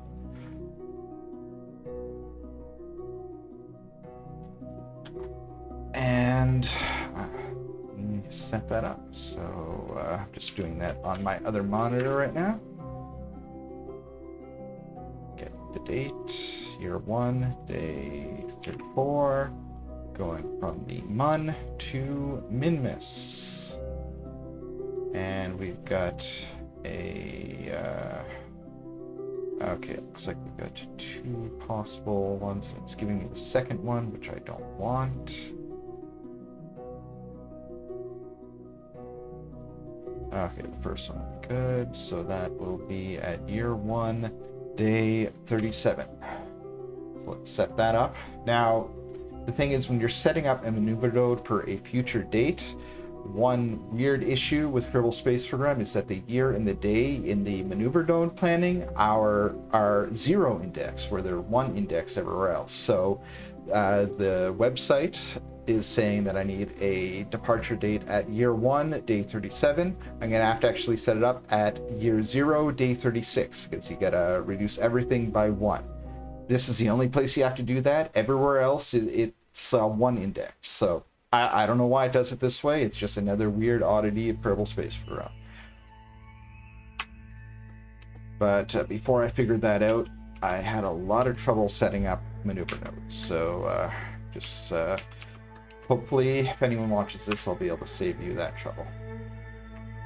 Another problem is that now if I were to move that maneuver node, it would kind of forget the future date that I set up on it. So what I'm going to have to do is I'm going to have to switch to another craft. Doesn't matter which craft, just any other craft. And then switch back, which I can't do directly because you can't click on the body that you're heading towards, even though that logically would be the one you'd most want to be able to click on. But again, another weird oddity of Kerbal Space Program. But anyway, we've switched to that craft. Now we're switching back, and now we'll be able to move our maneuver node without it being reset. Again, another weird bug in Kerbal Space Program. This program has a lot of those bugs. Oh, and I've got to follow. I don't have my chat up here. Oh, hi, 67XX67. I am playing Kerbal Space Program. I am sending a pretty worthless probe to Minmus because I might need to rendezvous with it. It doesn't actually do anything, but if I get a mission to rendezvous with something at Minmus, I want to have something already in place to rendezvous with. So let's just try to get our apoapsis as high as we can get it. 63 seems to be about right. Then let's reduce our thrust. Now let's again adjust our position so the apoapsis is as high as we can get it. And now let's do an adjustment so that we're crossing our orbital plane just as we make it to. And yeah, that might not be the most efficient way to do it, but it should be reasonably efficient. So now let's set an alarm clock for this maneuver node. It's a couple of days in the future.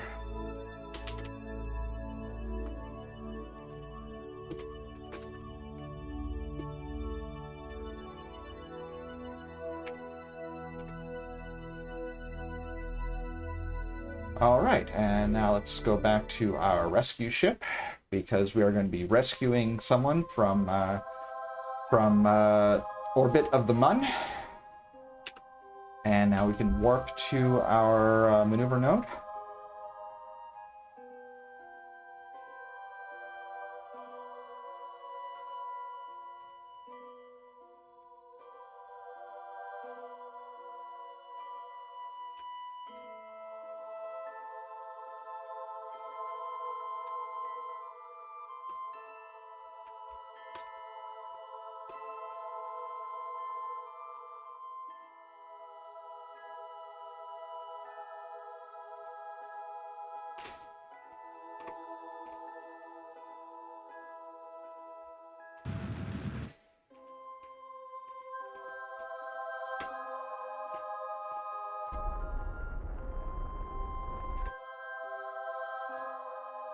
And now let's set our thrust limiter low so we can make some fine adjustments.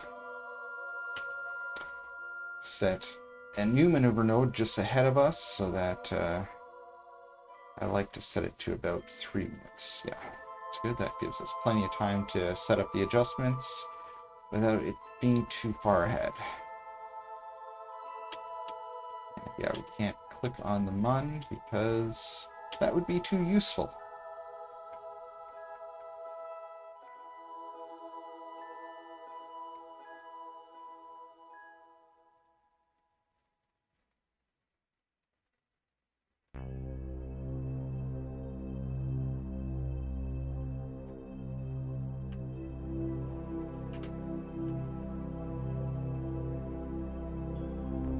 Actually, yeah, we really didn't need to make an adjustment at all. We're already pretty close to on target.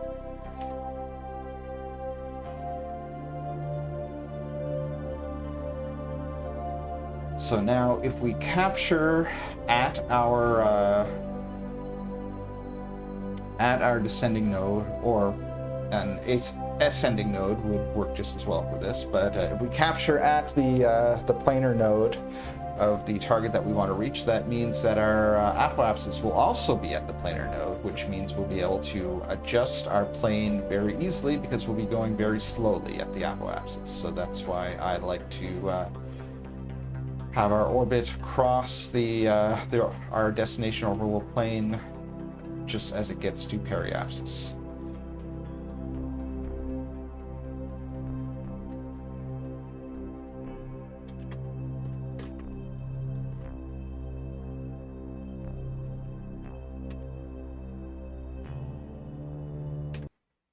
And let's just see if we got any more of those rescue missions, because we really want rescue missions, but it's not giving us any. These rescue missions help us build our astronaut roster. No rescue missions.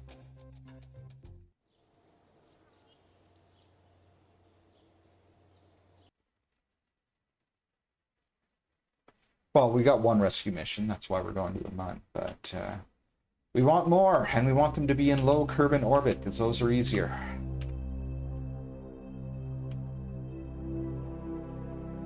Oh, wait, no, I'm not running out of electricity, am I? No. Is that's always a worry, that you might end up at the wrong angle and none of your solar panels will be pointing at the sun, and you'll run out of power. And if you're out of power, then you can't turn, so you can't point your solar panels at the sun. So you got to make sure you just never run out of power. You got to always make sure you got your solar panels pointed towards the sun.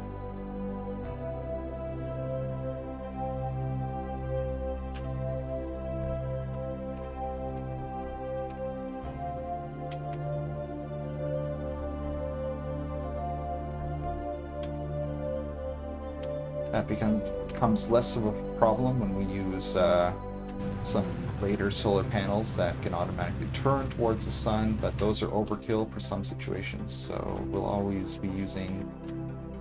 be occasionally using ships like this that just have solar panels, like 3 of them around in a circle.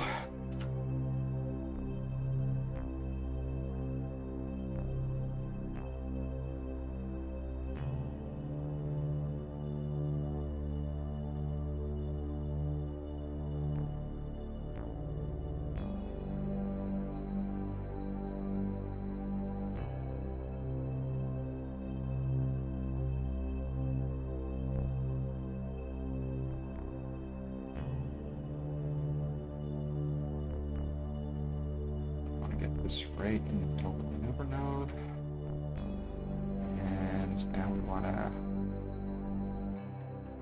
want our plane to be kind of in the middle, because that means we should be right on target, and we want our periapsis to be low enough that we got both intersect points. So that means we're going to cross the orbit twice. And then we can adjust for that. Make sure that when we cross it, one of those times we'll actually be rendezvousing with the craft that we're trying to get to.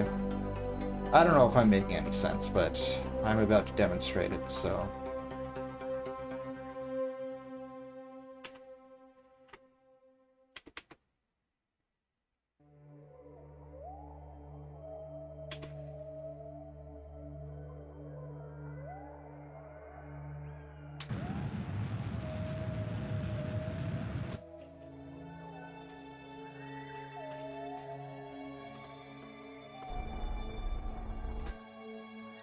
Okay, we overdid it a little bit, but I think, yeah, we're still okay.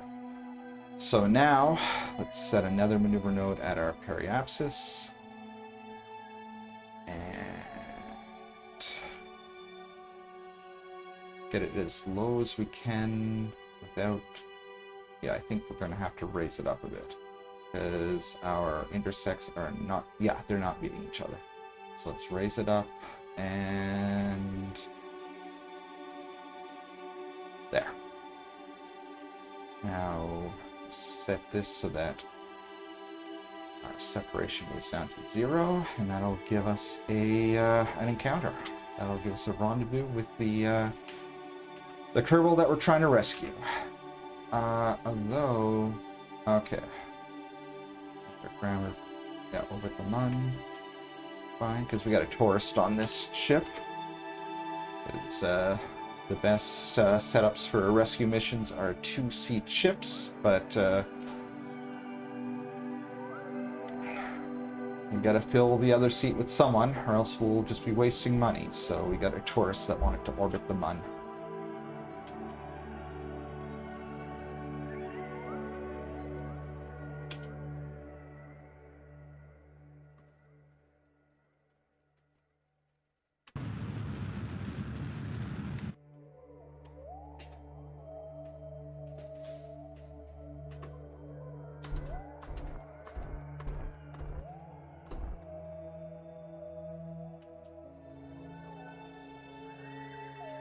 Okay, we're not quite on there since our actual burn wasn't exactly accurate to our maneuver node, but that's normal. And okay, it looks like we overshot a bit, so now I've got to go back to the prograde. And that's the nice thing about the Hex probe core, is that it lets us do that. Couldn't have done that with the Octo probe core. I would have had to manually try to get pointed toward the prograde, and that would have been annoying, but Hex lets me just push a button and do it automatically. So now, let's get to that encounter. Oh, no, we can't, because we got another thing to do.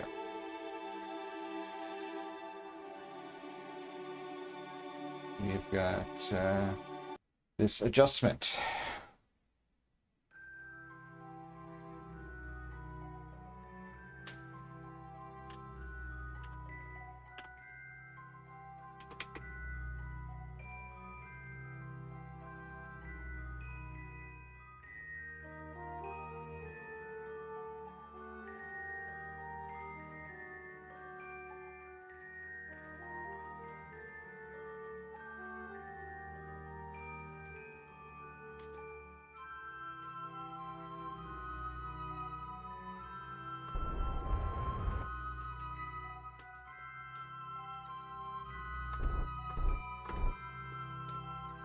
Alright. And we are on a collision course, which is good, actually. No, actually, we want to be pointing the other way. I'm going to save my game just in case this goes wrong. I want to... Now, yeah, that's empty, so let's get rid of it. Oh, no.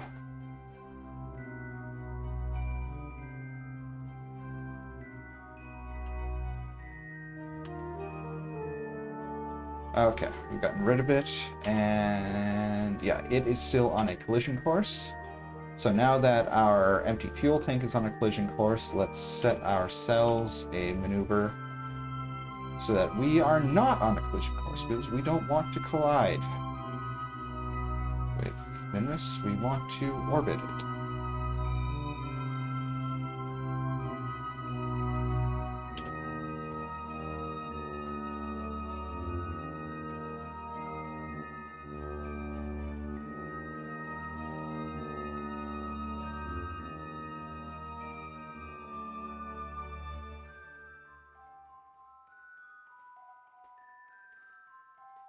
Just trying to eyeball onto the equator.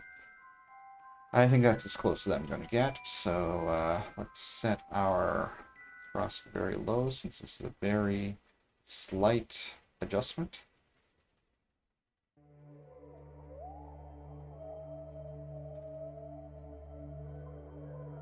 0.5, good.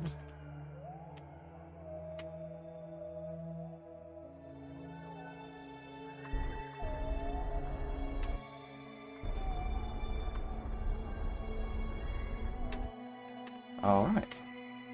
Now let's set our thrust high again.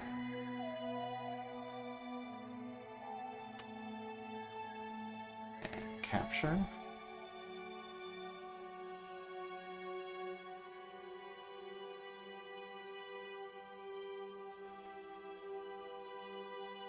Okay. And let's set an alarm clock for that capture.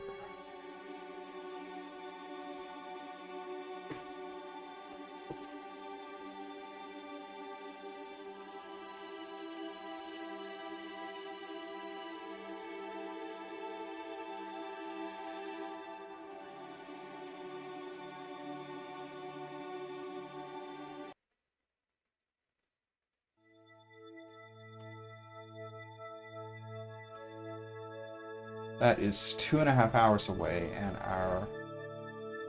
Okay, so this is actually going to come up first, so let's do this first. Our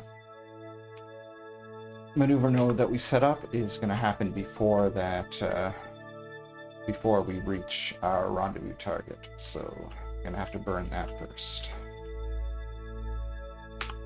Save our game just in case something goes wrong.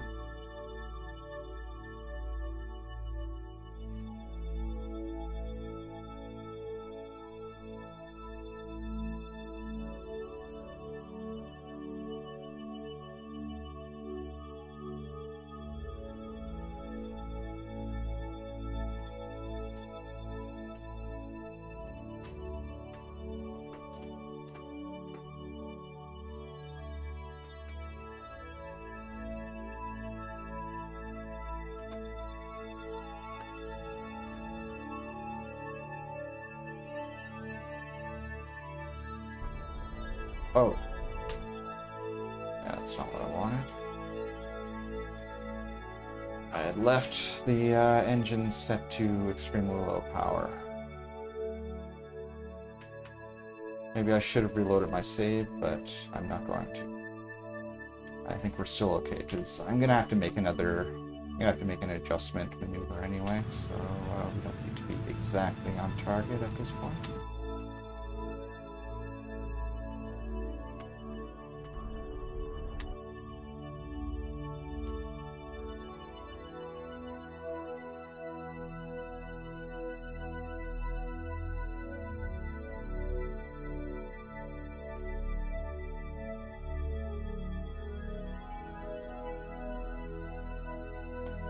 Okay, I'm trying to adjust my normal anti-normal, and it just keeps zooming me in and out. Another one of those lovely bugs in Kerbal Space Program. Okay. Now, I can adjust that from here, but I can't see very well from here because I'm too far away. Okay. I can't, it won't register that my mouse is over the normal node, but it will register the anti-normal node, and if I mouse wheel down on that, then that will still let me do the adjustments I need to do. So that's how I'll do it. Wish I didn't have to do it like that. Wish this just worked properly, but again, Kerbal Space Program, full of bugs. Oh, and okay. Now neither of these nodes are working, so I'll have to do it from here.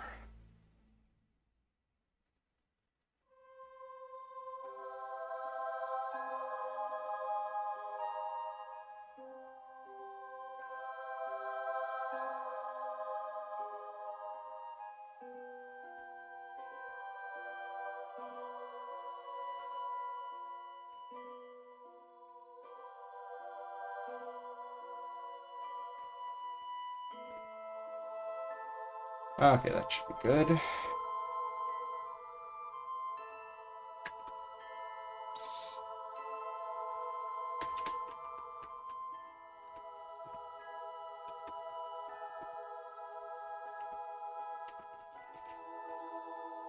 Now let's finally do our encounter.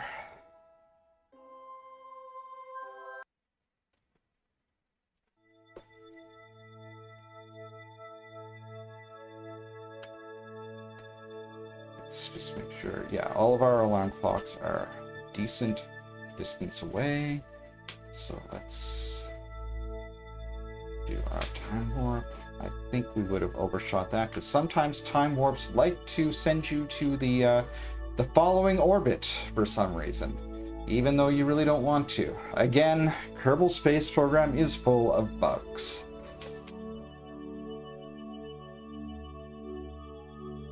And a big part of playing this game is just navigating around them. Hopefully Kitten Space Agency, which is a sort of spiritual successor to this game that some people are working on, hopefully that game will have fewer bugs.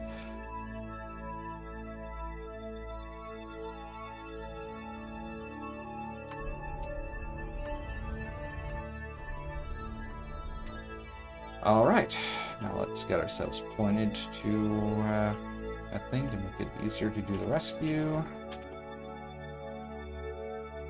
Alright, now let's switch to the other craft. That is just one part.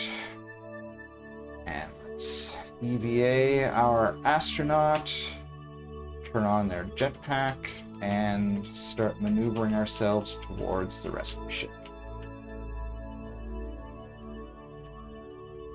Now the keys that you need for this are a little bit weird. I'm not going to tell you what they are because you can look them up for yourself, but you will have to look them up for yourself before you do any EVAing, because they're not the same keys that you use for maneuvering a ship. Well, they kind of are. They're the same keys you... Oh, that's unfortunate. Okay. That hasn't happened to me before. I don't know why that's happening. Okay. Alright. Board. Okay, we're on board. Saved the Kerbal. She's on our ship. And now we can return home. Well, I think we're going to have to do it on the next orbit because we're too close to where we want the maneuver node to be. We'd kind of be interfering with ourselves.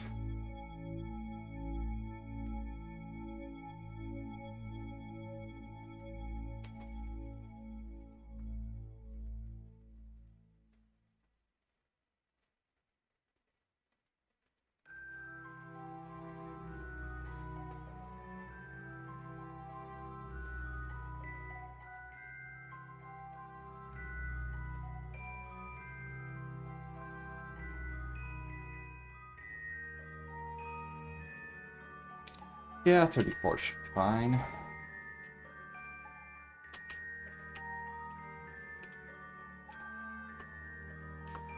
Now let's do our burn.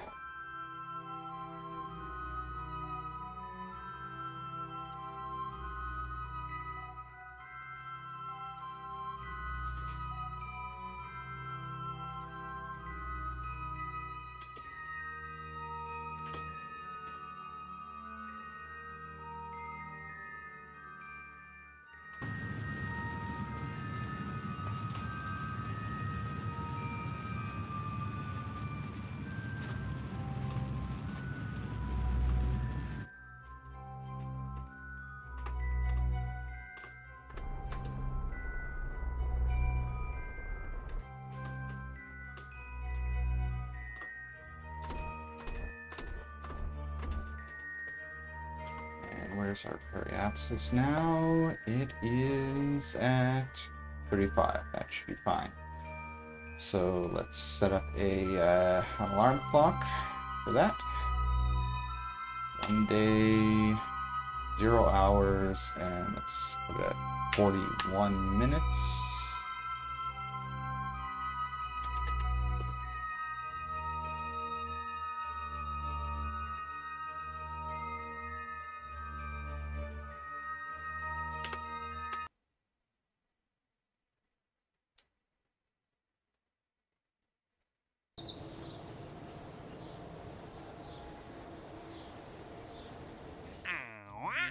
And still no rescue missions.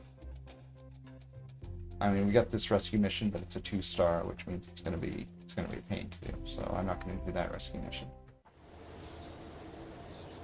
So let's go back to our re-entry and do the re-entry.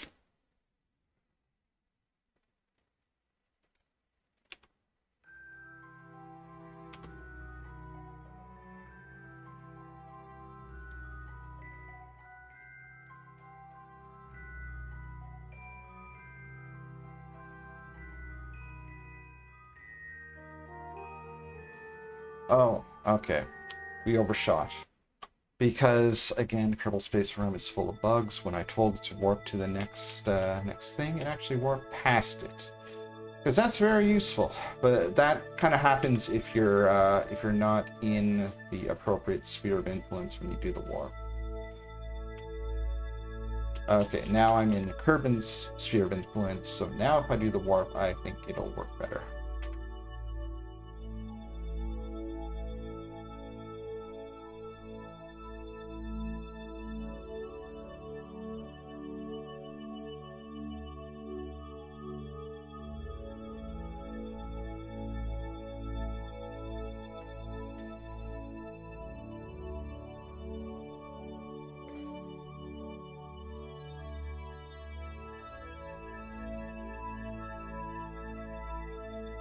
Okay.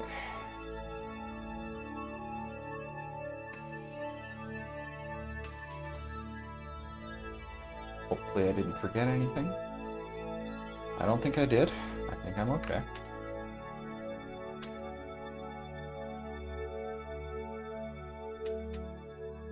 Just checking the coming alarms.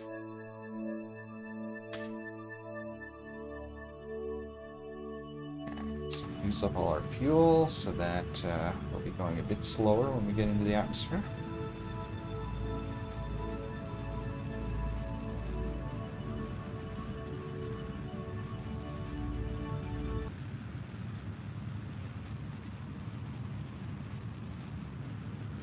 We're in the atmosphere, but I'm going to just finish using up all our fuel.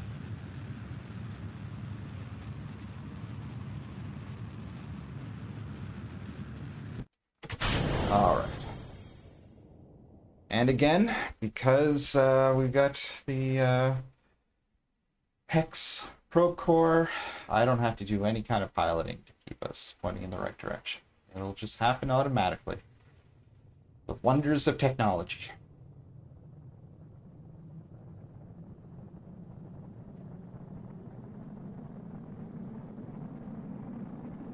Are we for later? We should be fine.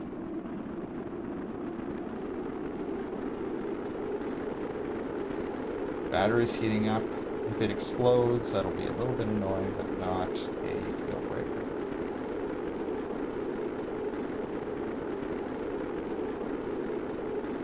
Not catastrophic.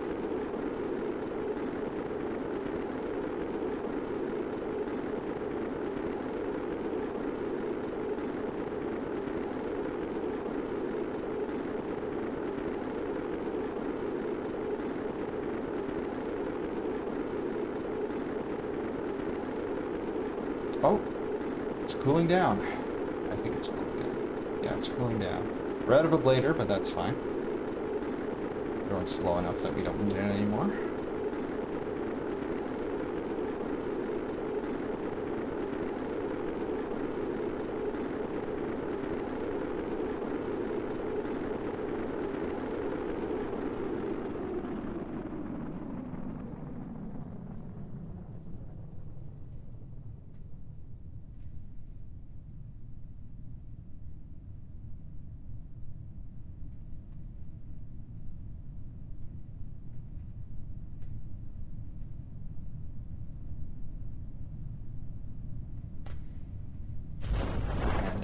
There go our parachutes. So are we over land or over water? We are over land.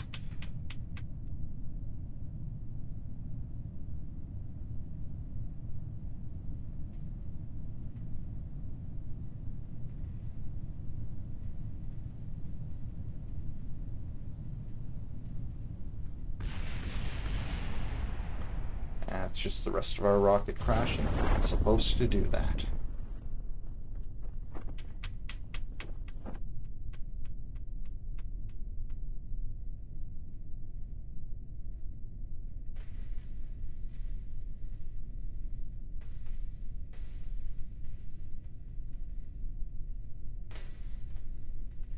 Now these VODs have actually been doing fairly well by my standards. A lot of my VODs don't get any views at all, but these, the last two Kerbal Space Program ones have, people have been watching them. Not too many people, but some people, and maybe that'll be enough to help me in the algorithm so that more people will watch them, and maybe I'll get to the point where people, well, I've already had people watching this stream. I've had one person who said, "What's happening?" in the chat, and who seems to be gone now, but it was nice to have a bit of a chat there anyway.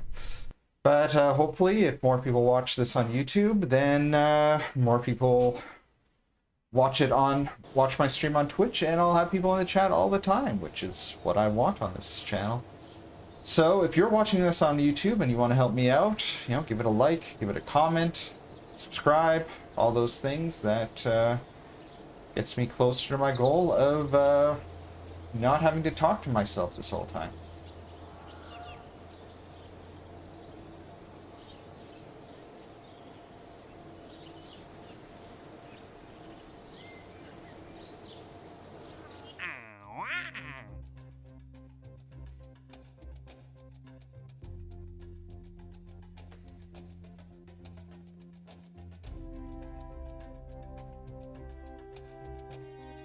Giving me any one-star missions?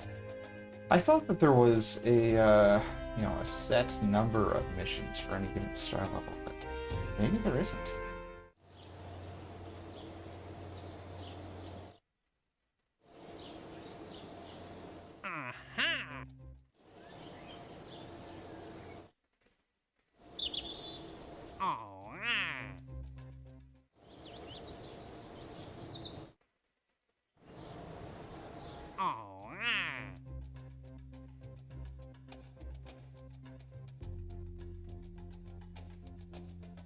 Well, I'm going to want to get science data from space around Minmus, so I might as well take that.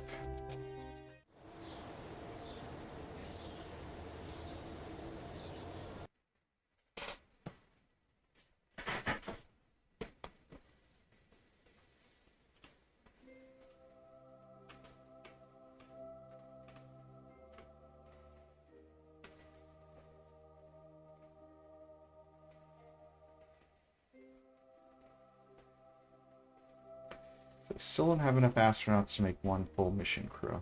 I need one more scientist for that. And then I need 2 more scientists after that to make a second mission crew, because I already have enough pilots and engineers for one, which is 1 pilot and 1 engineer. But start the game with 2 pilots, even though you don't really need them, and 1 engineer, and I just got a second engineer, so now I just need scientists.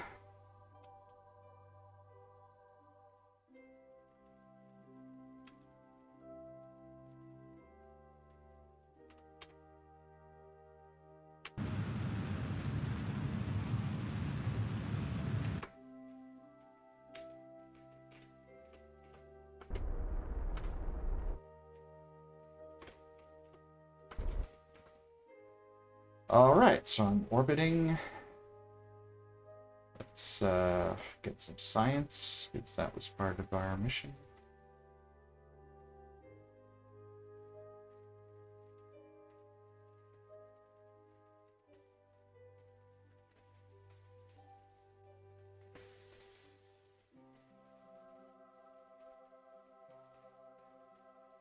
So now let's see what our next exploration contract is. Hopefully it's the landing.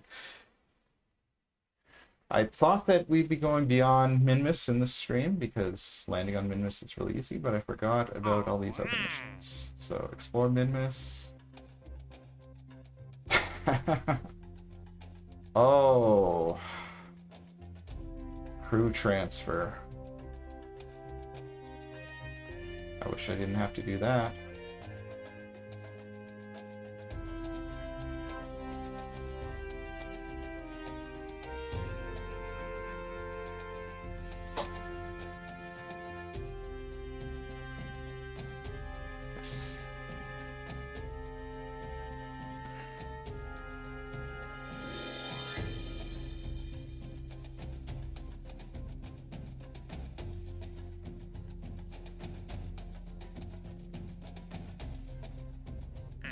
Grab this mission, because we are going to want to get science data from the surface of Minmus. Oh, and let's upgrade this. Yeah, we got lots of money, so let's upgrade this all the way. Now it says unlimited contracts, but you're still going to have a limit on how many it's going to give you. You know, how many it's going to display. But now we have no limit on how many we can accept. We can just accept every contract that it shows us. But there's still going to be a limit on how many of each star level it's going to show.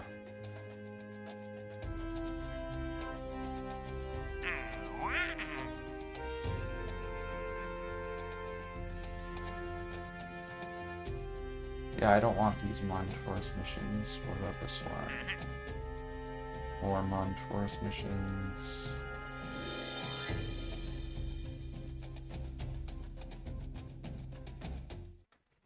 Anyway, let's finish our capture at least.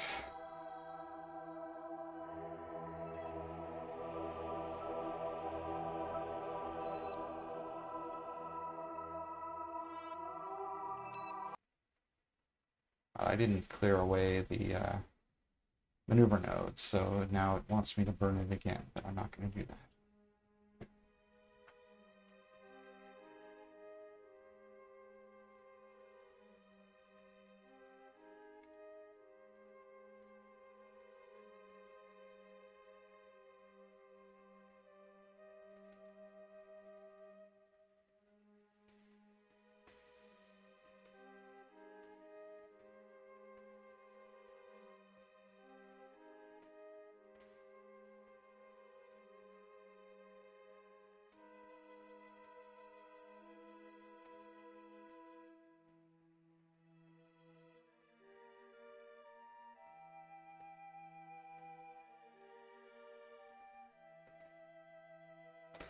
Just trying to find the right place to put the maneuver node to get to inclination 0.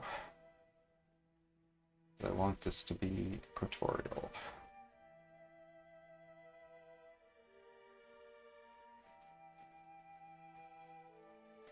Later in the game I have another technique for doing this, but I don't like to do it yet.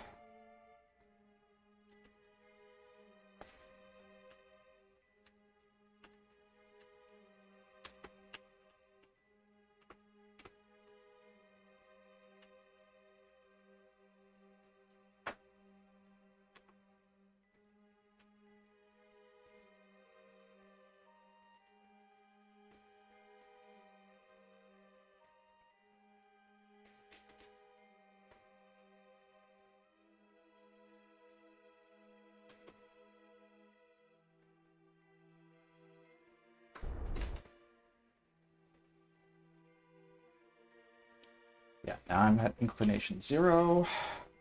So let's set up a...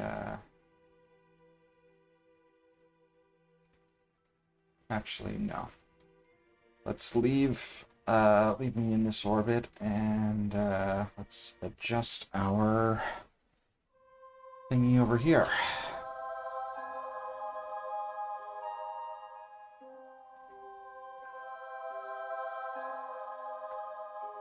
Now that we have a guide for what an equatorial orbit is, we can make our adjustments so that we're actually hitting it.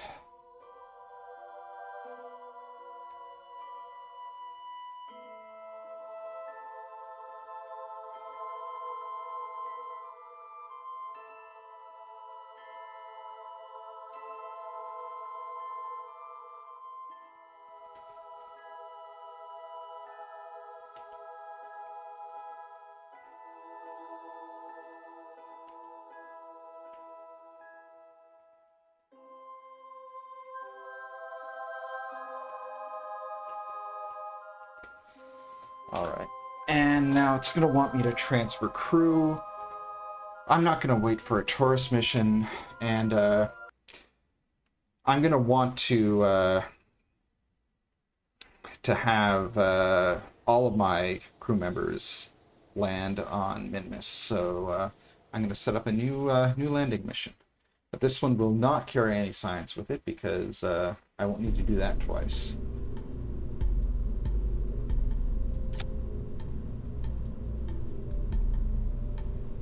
And now when I do the crew transfer, it won't be by docking the ships together, it will be by going on EVA. So I'm not going to put a docking port at the front of this. I'll just put the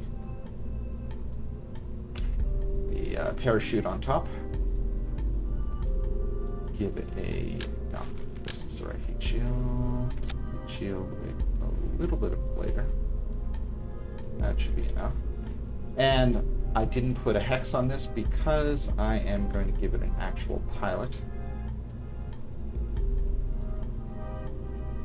Do I have any pilots with the actual? Yeah, I do have. Jebediah has some actual skills, so he's gonna be as good a pilot as those hex probe cores that I've been using. So that's good.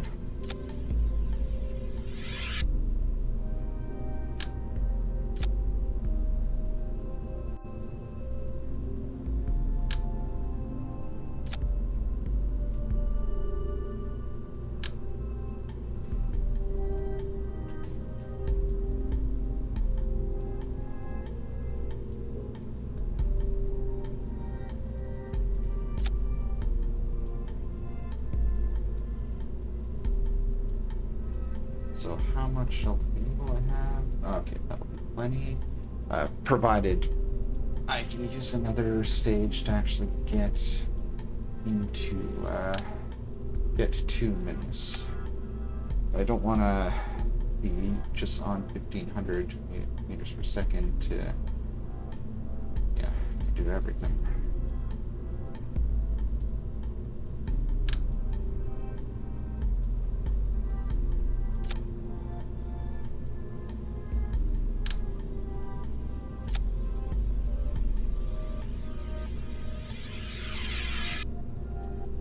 That should be enough to get me into orbit and then to send me off to Minmus.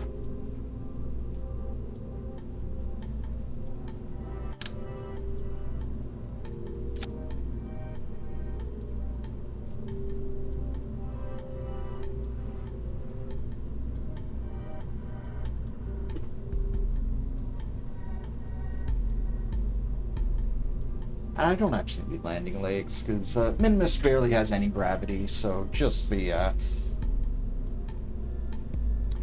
yeah, I'll still stay upright, just on its own. I think I'll be able to balance it.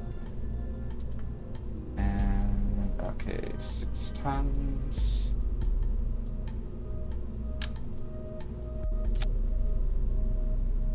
Yeah, 1 fuel tank and 1 skipper should be enough.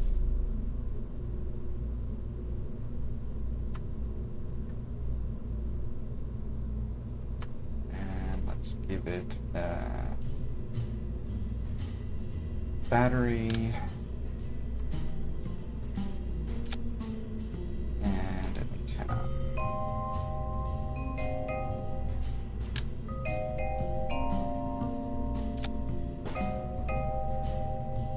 Actually good.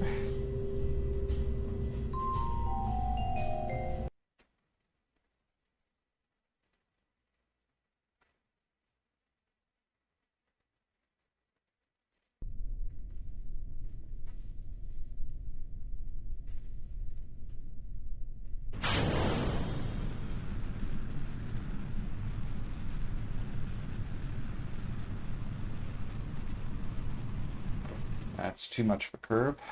Let's revert.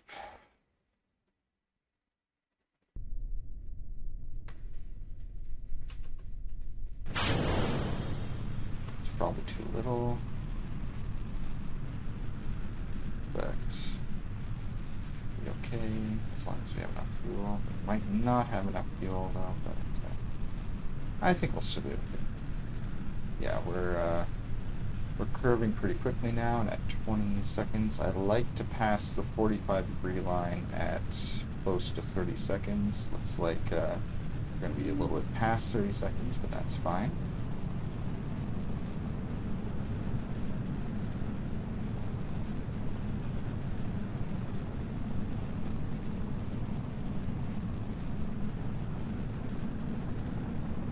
It's 30 seconds to apoapsis is what I mean.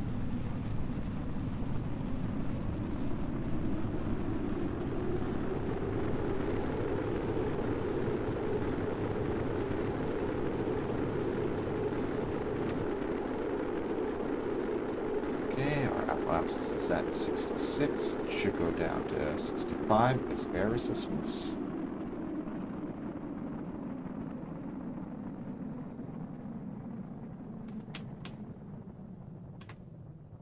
And I don't like to be in time warp when the nav ball automatically switches to orbit mode, for the same reason that I don't like to be in time warp when the parachute's deployed. That's just inviting bugs.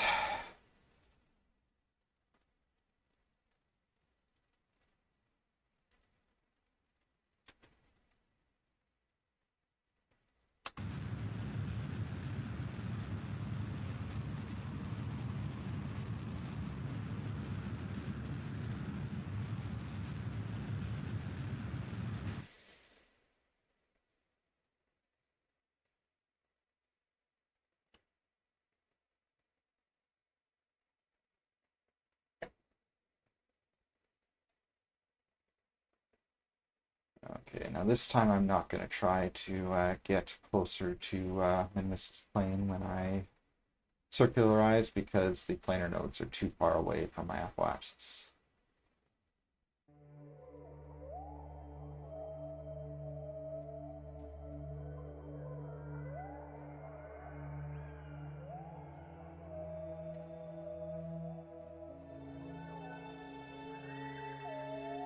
Deploy this because this saves a little bit of weight and saves us a little bit of fuel.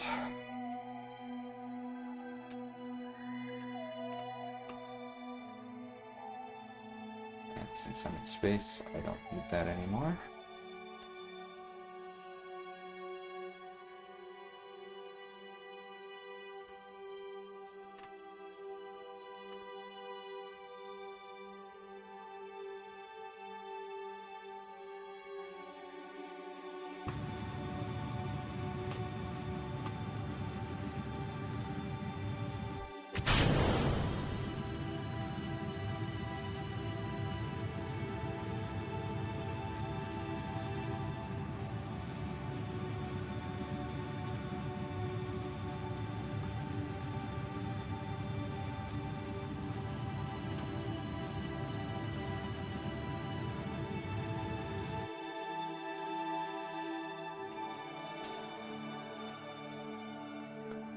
We're already past where I like to end these streams, but I want to do the landing.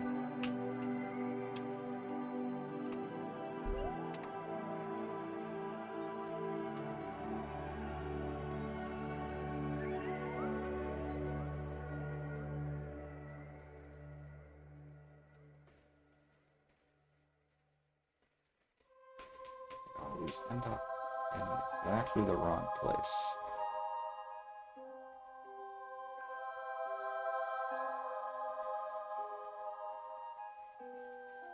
Oh, that's too much. That would have sent us out into solar orbit, which we don't want to do yet.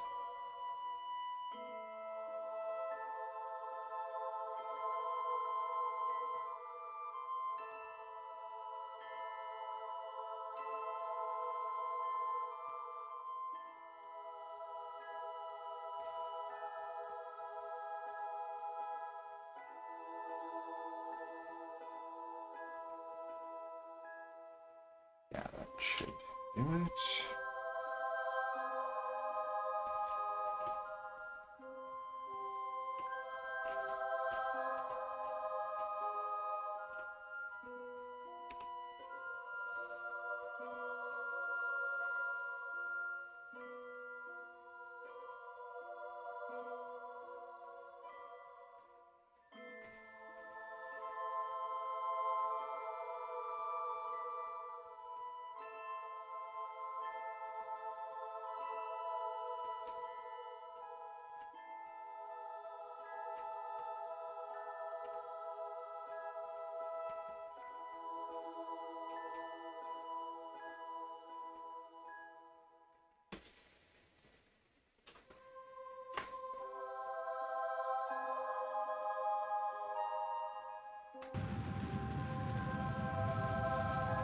Oh, let's extend our antenna.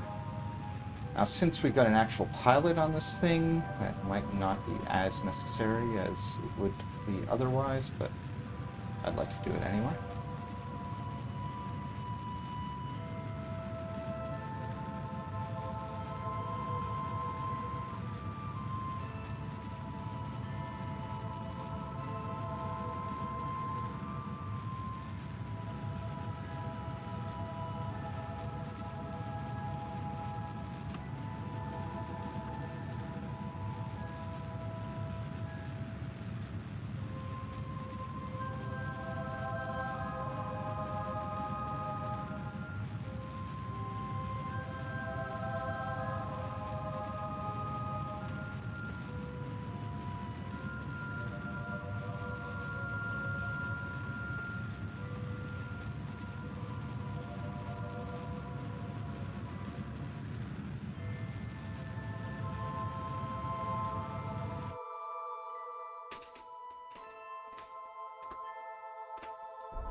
And we know this guy's on an equatorial orbit, so we can use that as a guide to get ourselves on an equatorial orbit.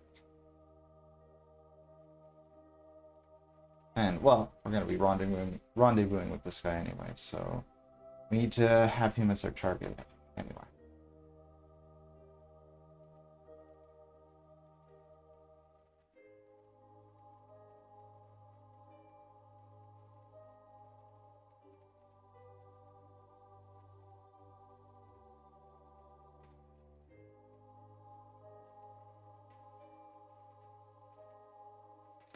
Well, should be all right.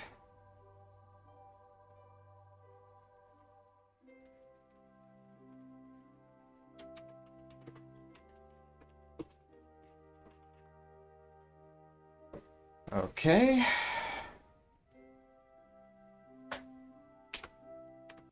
Now let's see if we can get any more of those rescue missions that I keep wanting to get and that never appear.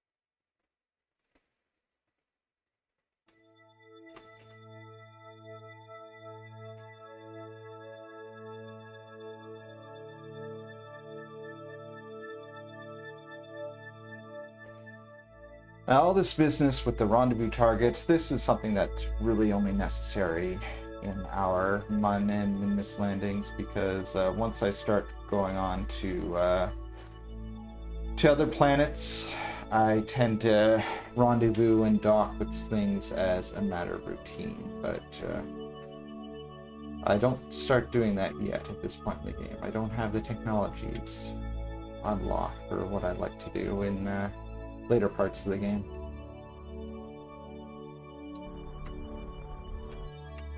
I'd like to have space stations set up, but can't build those yet.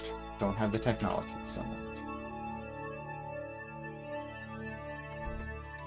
Alright.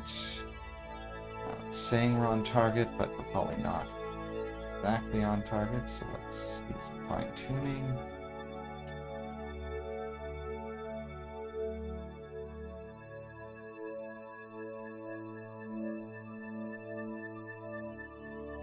I know we normally set that to 0.5%. I set it to 1% this time because it's tough to get that to exactly the percentage you want, and 1% will be fine.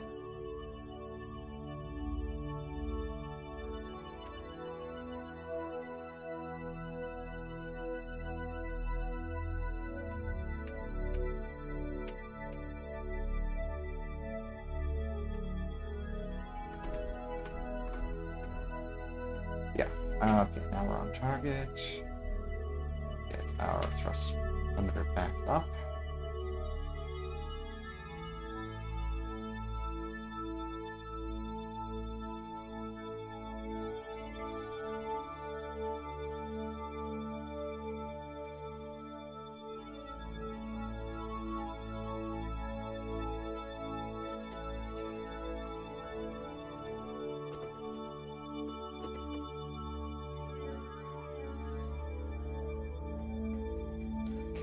Let's do our jetlander adjustment. Now, the exploration contract doesn't actually say that we need to dock, so we might just be able to rendezvous the jetlander with the proper lander, and not bother with the rendezvous target, at least at the moment. We will get an exploration contract that asks us to dock, so it'll still be good to have that that ship in orbit. But we don't need it quite yet.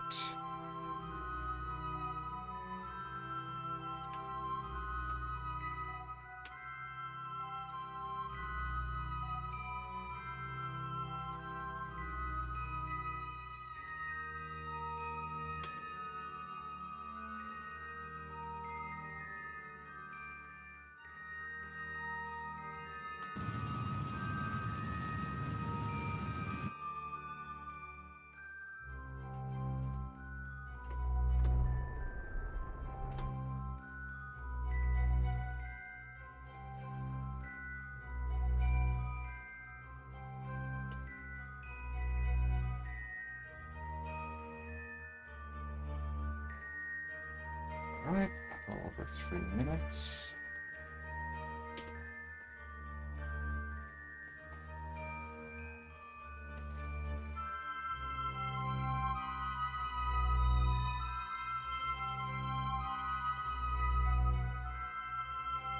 It's a little bit below 10 kilometers, which I don't like, but oh well. A lower orbit around Minmus is still fairly safe. I think the highest its hills reach is like 6 kilometers. So a 9-kilometer orbit is still safe.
Oh, and I will want to plant a flag on Minmus, so might as well get that contract.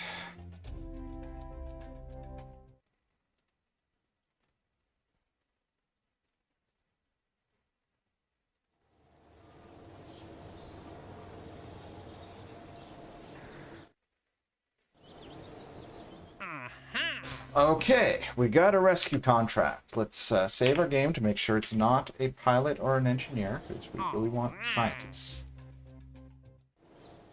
And it is an engineer. Okay. Yeah, we want scientists. Not engineers, not pilots. We've got too many of those already.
Ah, I keep forgetting to set my thrust limiter to an appropriate level.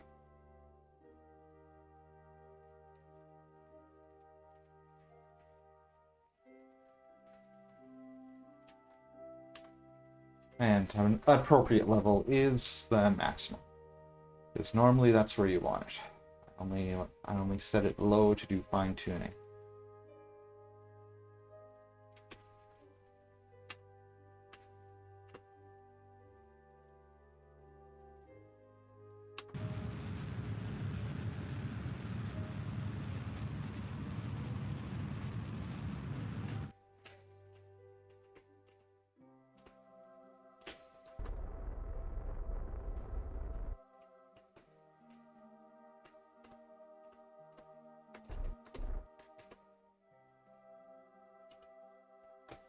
Okay. So now, yeah,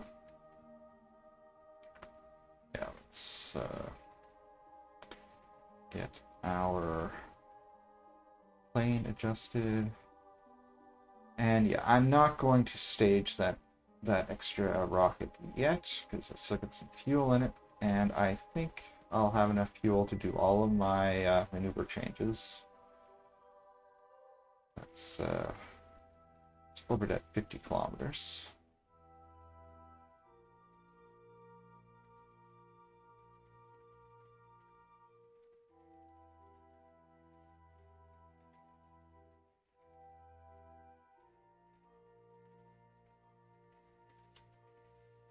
Yeah, I think I'll have enough fuel in here to do all the maneuvering I need to do.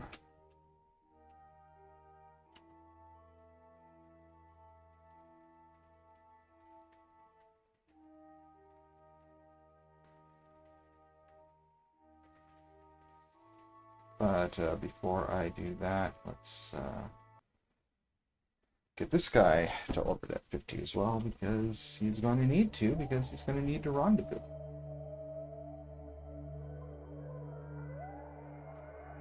And his apoapsis is coming up first.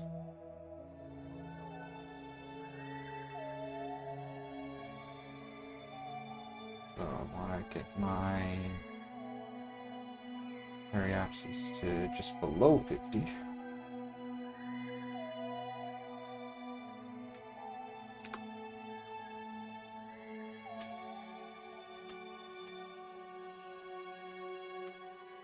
Let's check my thrust limiter to make sure I'm not set.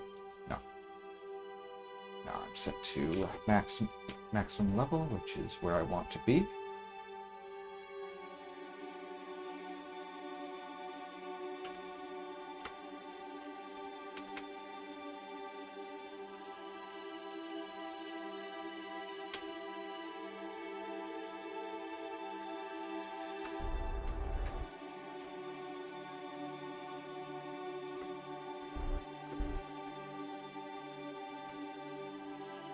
Alright, so periaps is at 47, that's good.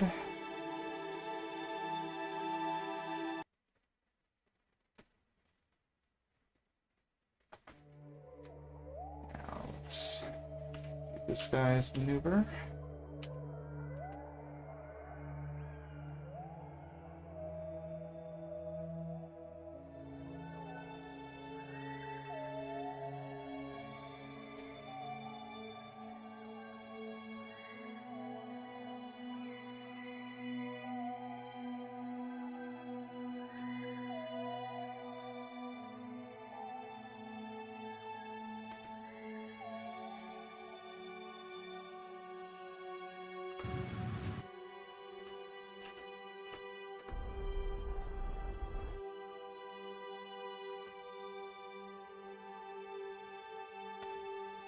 Okay, and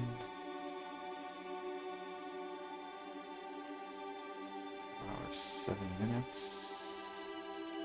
Get ourselves onto a circular orbit.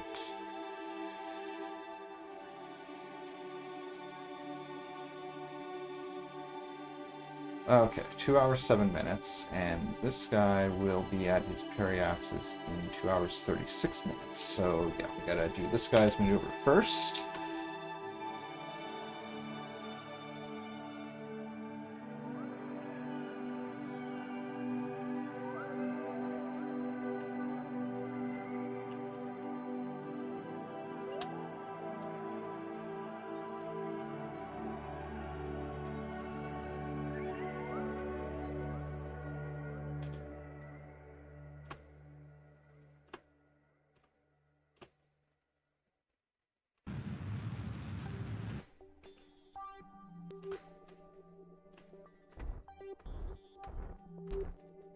Okay, I'm in a nice and circular orbit.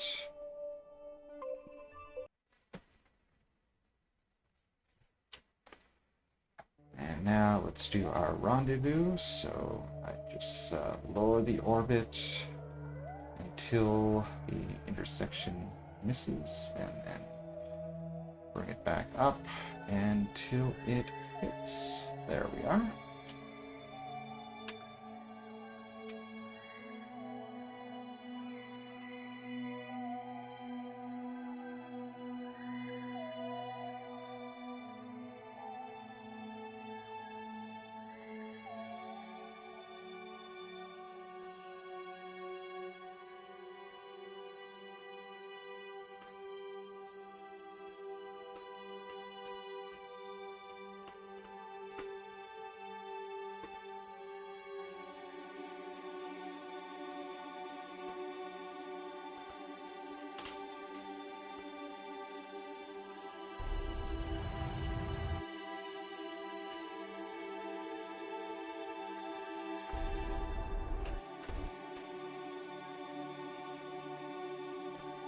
And I'm probably going to have to do some fine-tunings. Let's set the thrust limiter down. 5, alright. And I didn't have to do any fine-tuning, so that was a waste of time.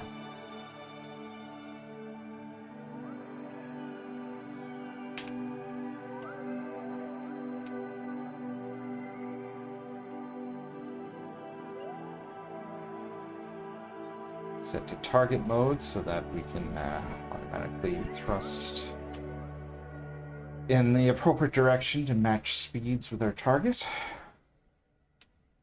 That's what retrograde does when you're in target mode, which is very useful.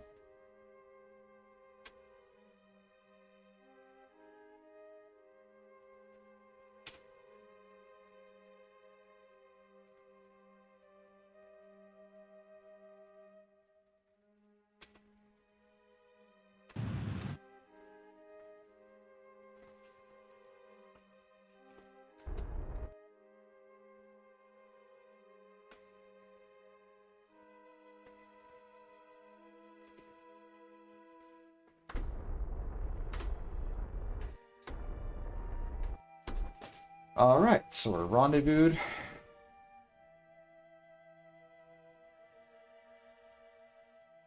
Okay. So let's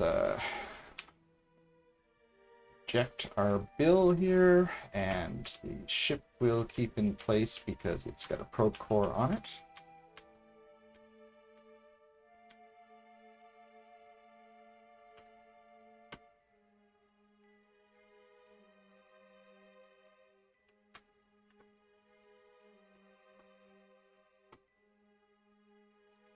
And let's switch to this and get our Jeb out of the ship so that there's room for Bill to get in.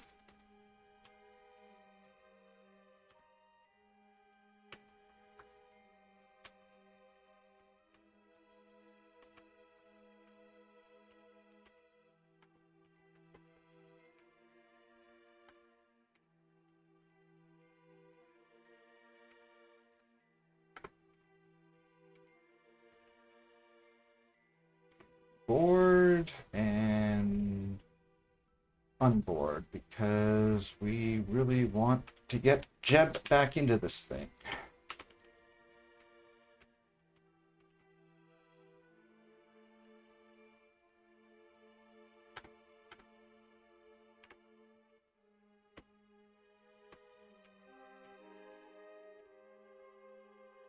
Okay, that should be enough. Where's Jeb? Jeb, we need you, Jeb.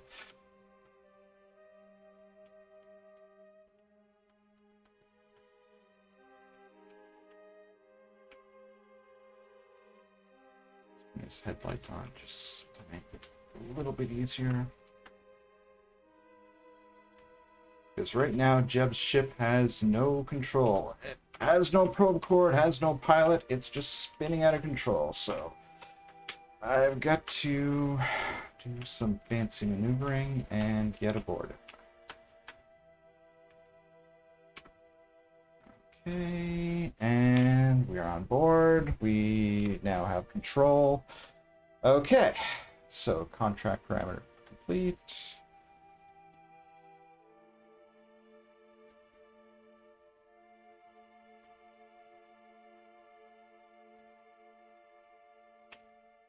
Now let's get Bill back on his ship. I think I'm on the right side of the ship. I might not be.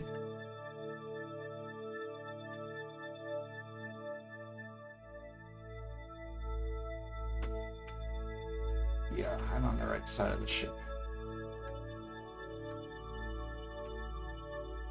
At least this ship is not going to spin out of control because it has a probe core.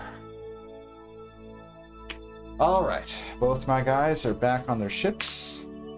Now let's go back to the Space Center and see if we picked up a good exploration contract.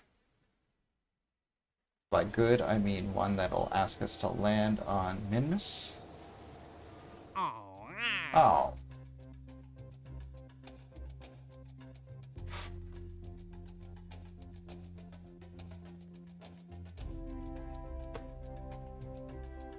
Okay.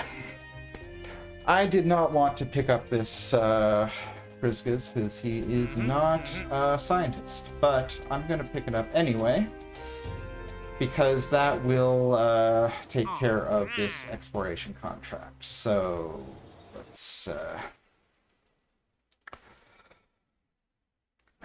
let's build him a ship.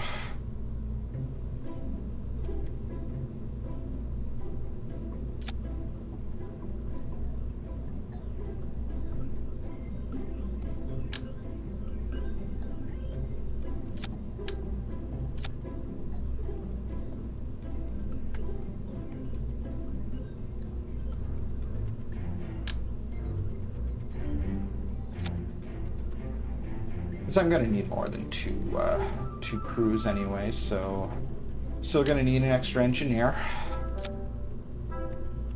I like to have 5 crews.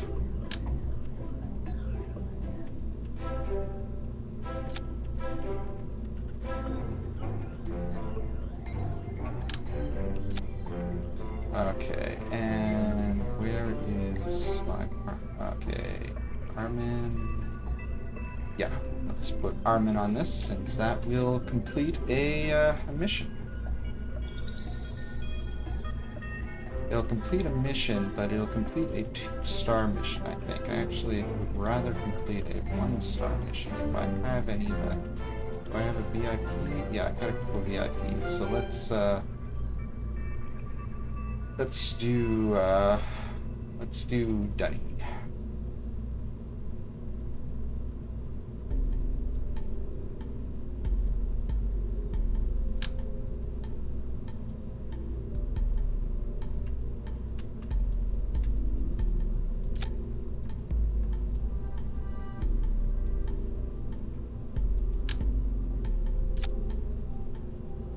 Yeah, this is backwards.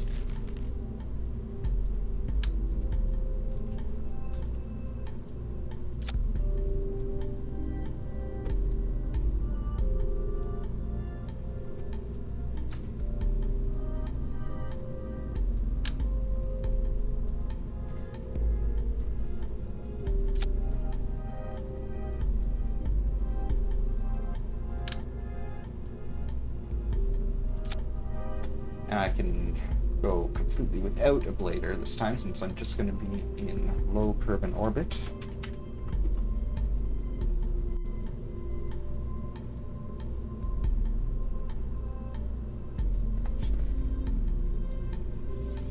Yeah, let's call it a space bus. Sometimes I call it a rescue rocket, sometimes I call it a space bus. This time I'm going to call it a space bus.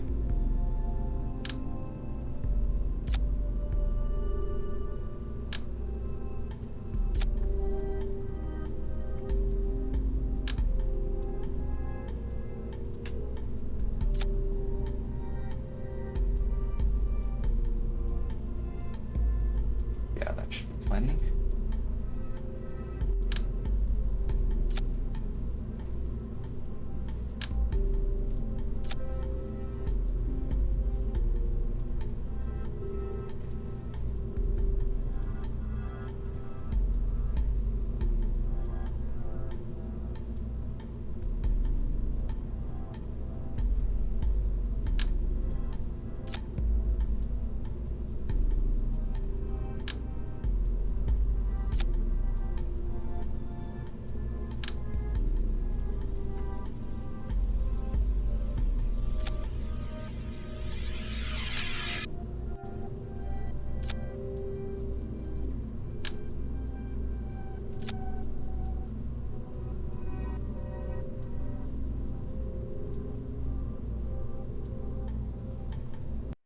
All right, let's get this thing off the ground.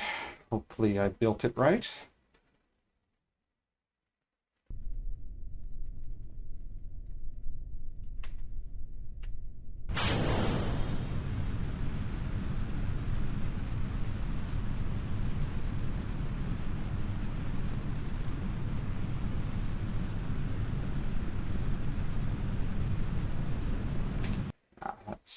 I need to give it more curve.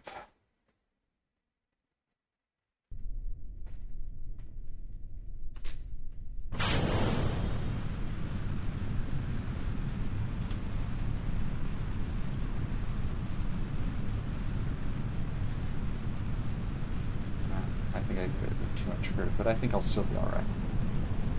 Everything's in a fairing, and fairings can take a lot of heat.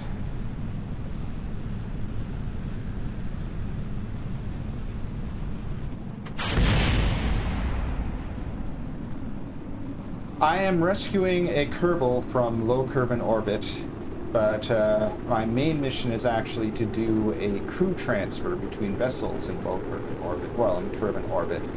And I figured this will be a good way to kind of kill 2 birds with 1 stone. 3 birds, actually, because I'm also doing a tourist mission. Because I have an extra seat on my rescue rocket.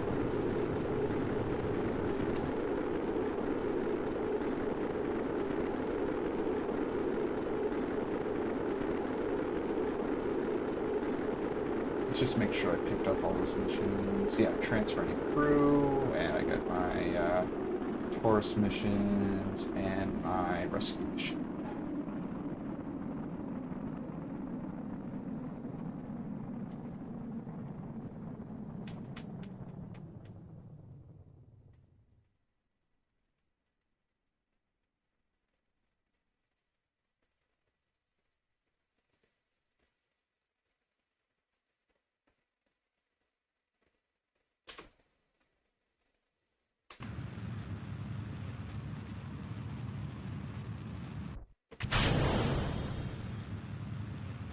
This is a very unaerodynamic ship to still be flying in the atmosphere, but we're almost out of the atmosphere, so it won't be too much of a problem.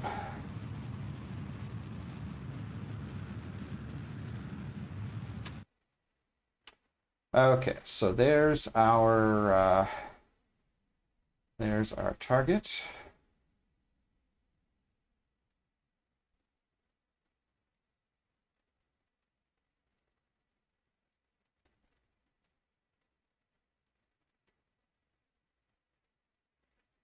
And I'm hoping that once I'm done this mission, then my next exploration contract will be to land on Minmus, because I've actually got 2 ships in orbit of Minmus ready to land.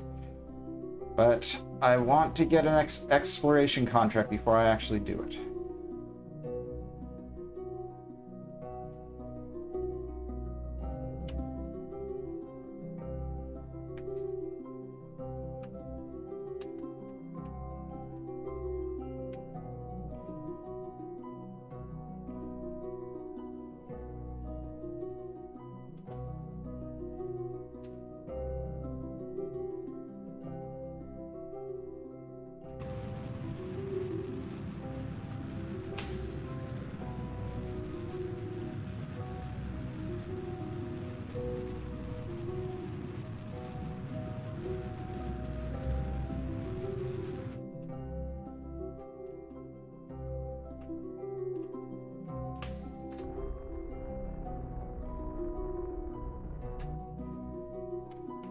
Okay, so now let's do our rendezvous.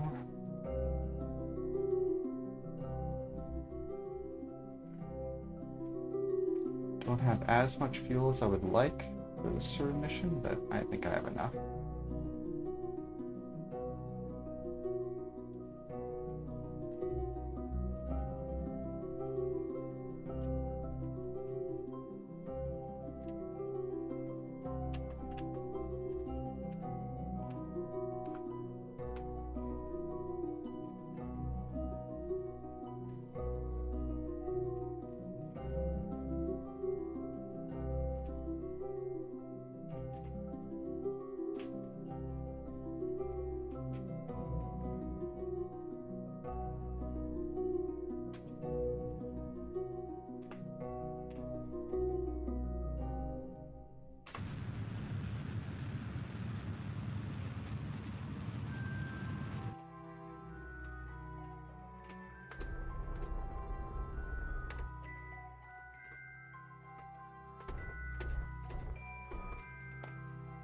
Okay, and now adjust my plane, and okay, I think I just need to adjust my plane because my periapsis is already low enough.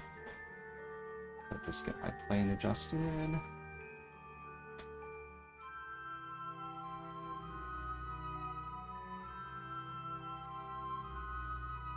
All right.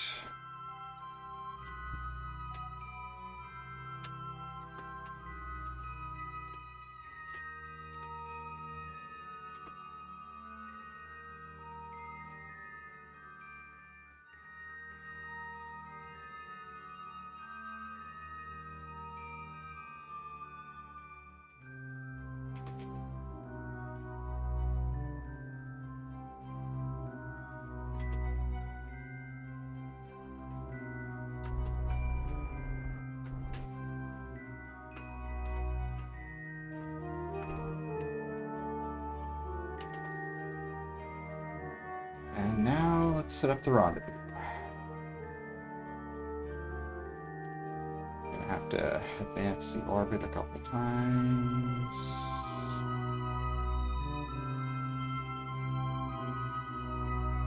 Alright, that means that I'm going to have to bleed off a lot of speed when I get to the rendezvous target, which I don't like, but that's just the way it ended up.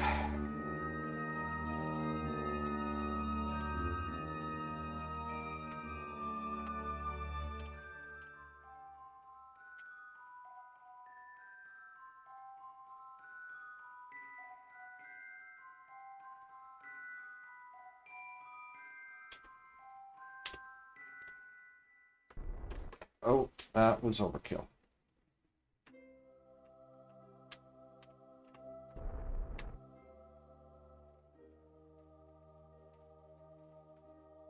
Let's do the fine-tuning.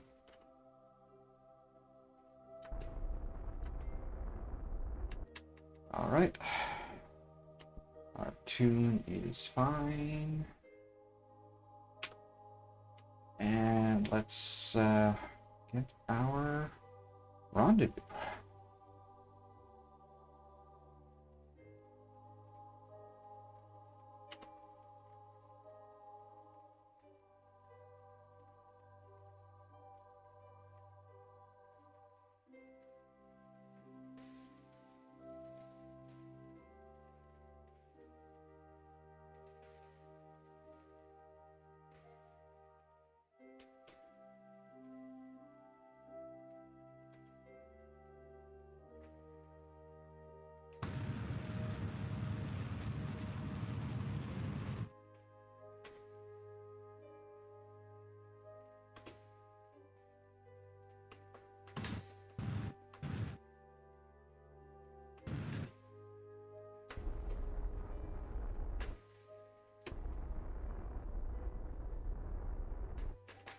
All right, let's turn on the lights so we're a little bit easier to see.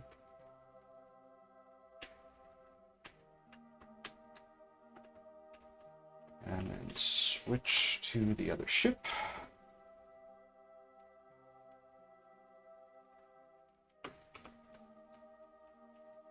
Turn on their headlights. That we can see the ship as we approach.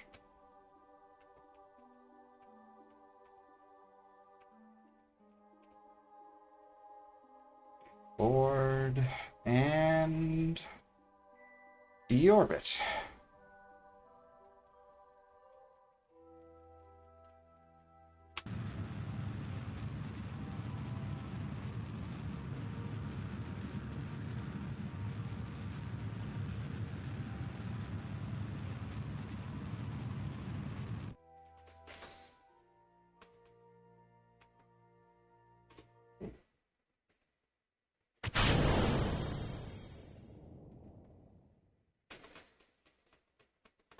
Going slowly, so we shouldn't have to worry too much about anything heating up and exploding. I've got the parachutes attached. Good.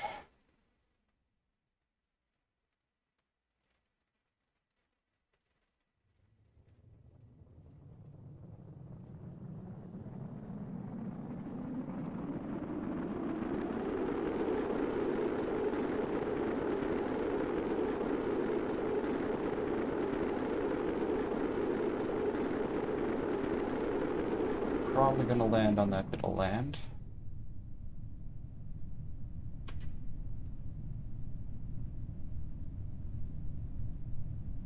And there go the parachutes.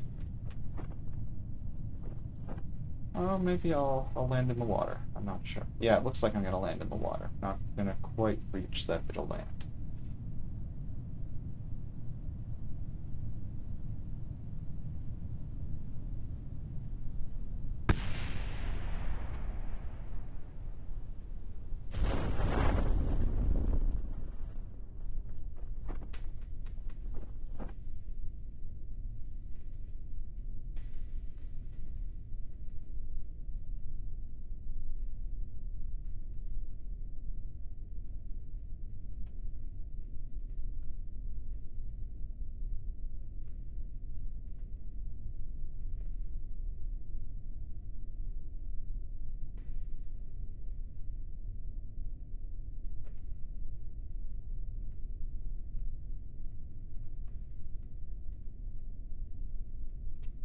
Now let's hope that now that this exploration mission is done, our next one will be to land on Minmus, because I want to do that before the end of the stream. And I want to end the stream because I'm getting tired.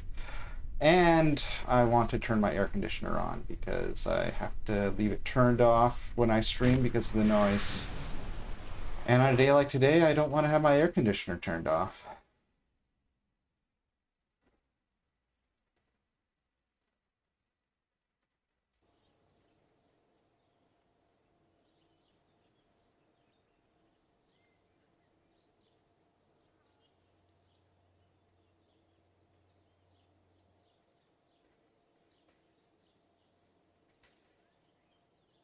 All right. Explore Minmus.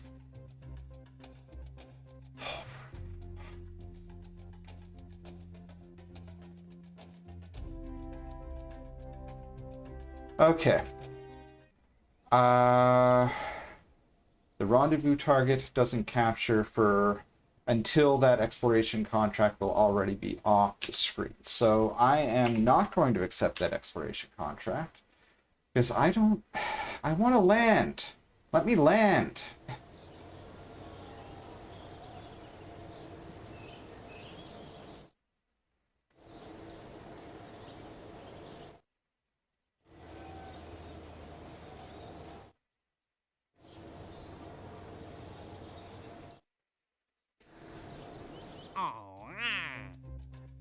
Land. Yes. Okay, good.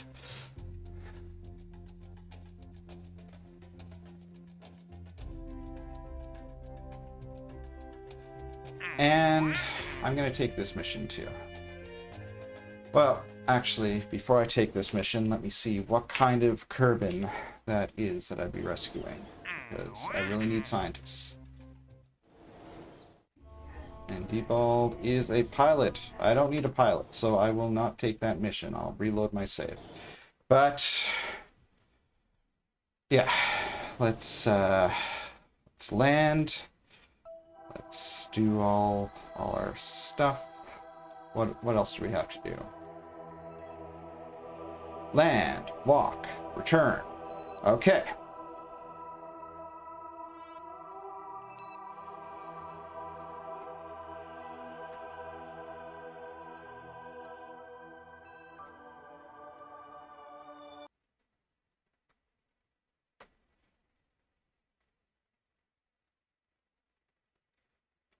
So, let's do our science first of all. This is probably going to be high orbit. Yeah, high orbit.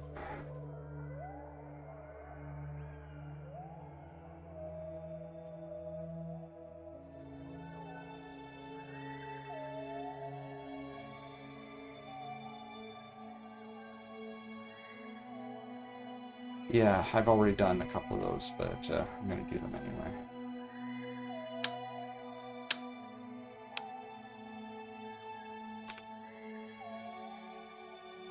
Start BBA.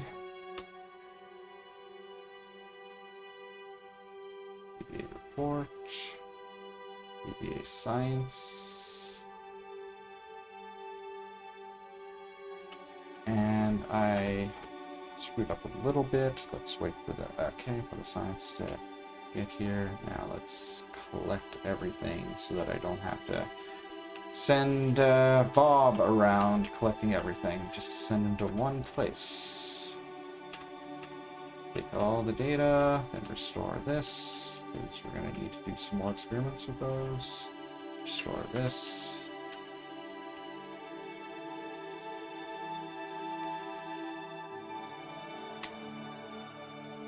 Do a crew report. And collect that, because I can only have one crew report in the capsule at a time. So now let's get into a low Minmus orbit. Low. What the? Oh, that was wrong. I was in target mode where I should have been in orbit mode.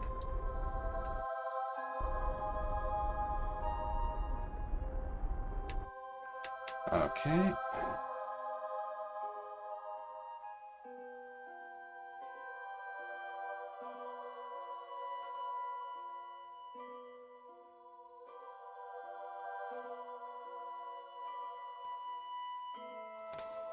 Okay, that looks like a nice and circular orbit. So let's go down to our node.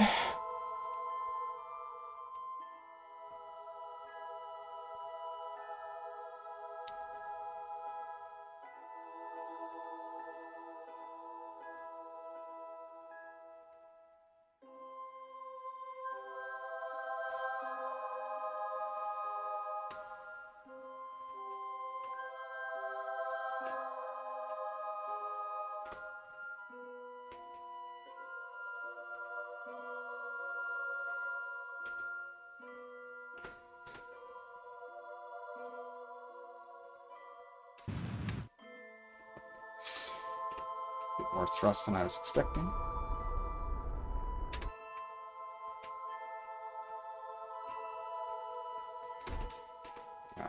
Bit of overkill, but that's fine. Yeah, I'm still in a 10-kilometer orbit, which is good. Let's do our mystery goos again. Let's do our crew report again. Our Science Junior again.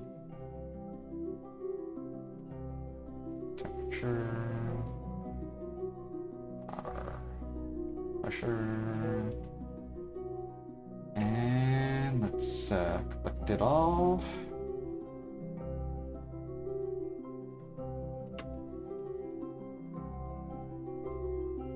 Data science.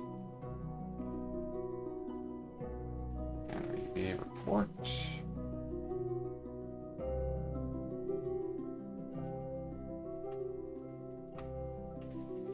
And do our restores.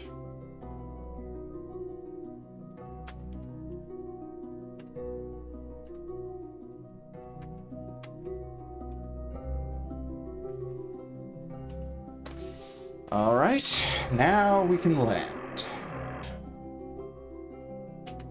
Don't want to land on the night side though, so let's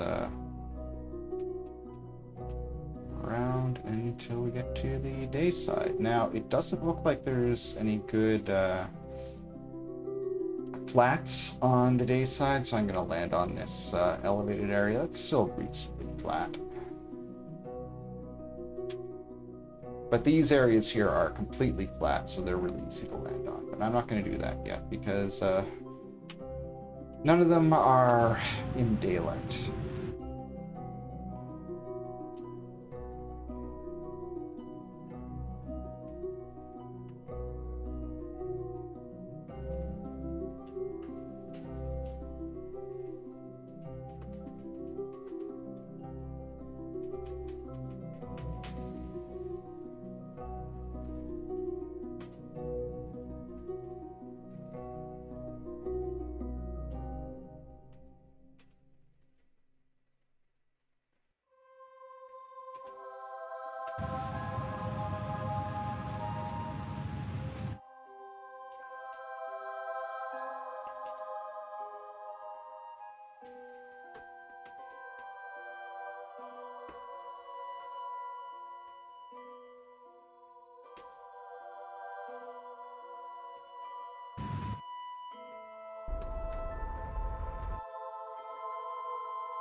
This new probe core makes landing quite a bit easier. But an even better probe core would make it even easier, but I don't have an even better probe core.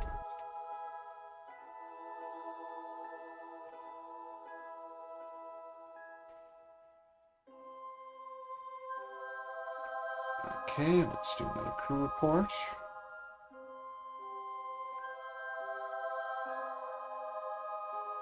Another material study, another mystery goo study, another barometric pressure, another temperature.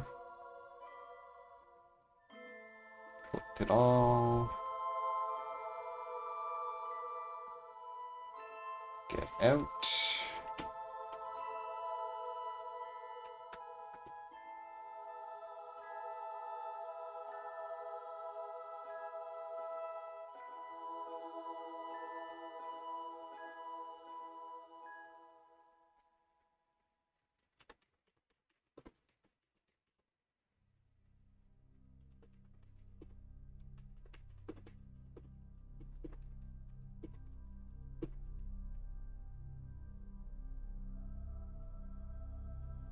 Okay, now let's, oh, yeah, that's a problem, because sometimes if you take a step, it'll take a while for you to get down. Let's do some science, and of course the best form of science is golf.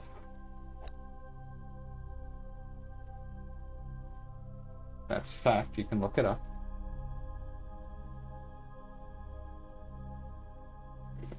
Report and grab a surface sample.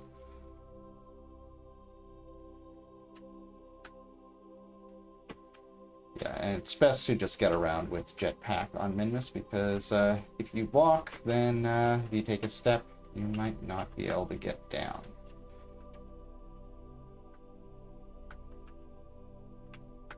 Let's grab all of our stuff.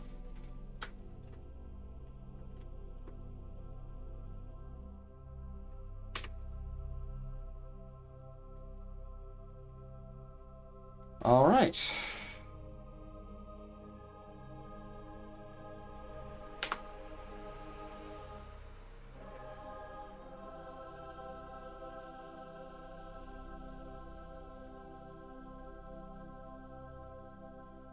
Let's get back into orbit.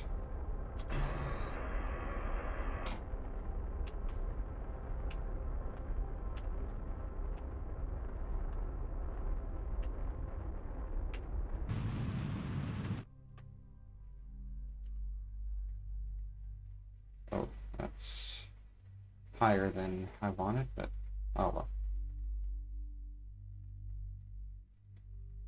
It just means it's a little bit less efficient, but I've got plenty of fuel. I think I have plenty of fuel. Yeah, I have plenty of fuel. I just had to take a glance over at my Delta V indicator.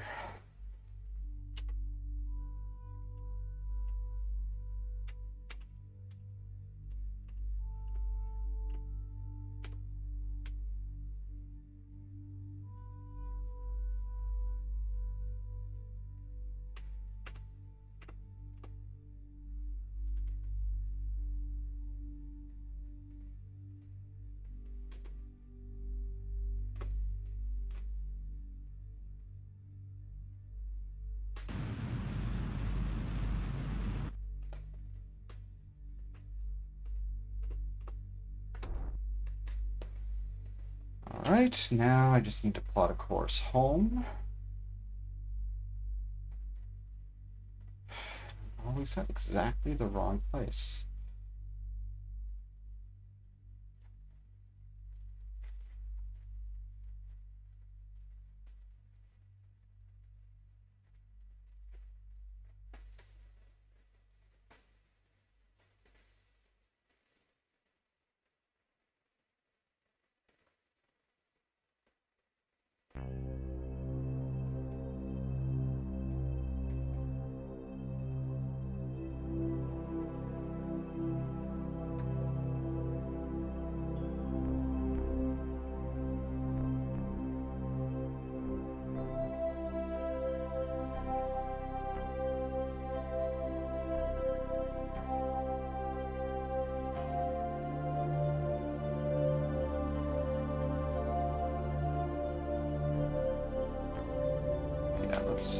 Let's warp ahead a bit so that our own ship is out of the way of our maneuver node.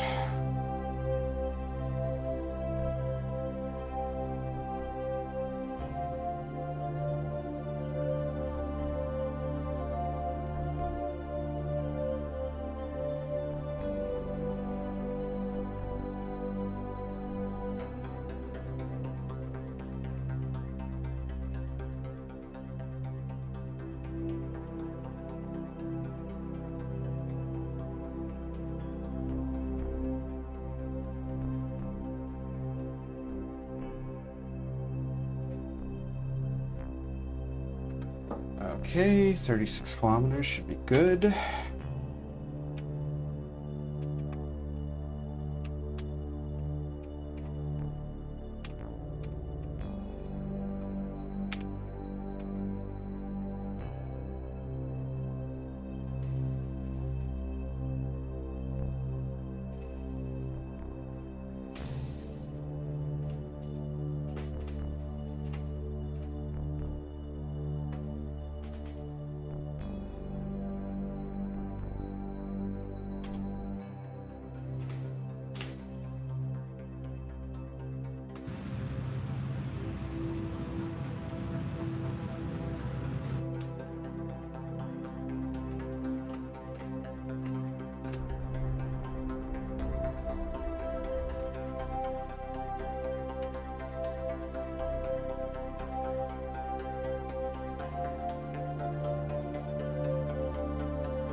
So that guy's mission is just about done.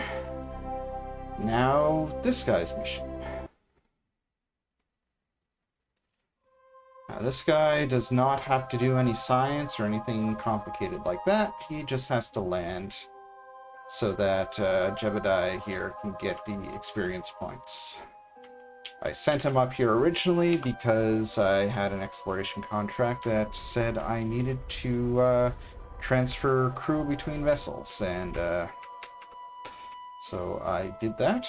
I sent him to Bob's vessel, and Bob did not go into his. He just hung out for a little while. No, I sent Bob into Jeb's vessel. But anyway, that ticked off that contract because transferring crew between vessels can be done through EVA. It doesn't have to be done by docking. And now I am going to land him so that I don't have to land him here again. Because I like to land all of my crew on both moons, on the Mun and on Minmus, before I send them on any kind of interplanetary missions, so that they have the maximum amount of experience points that you can get at Kerbin before they leave Kerbin.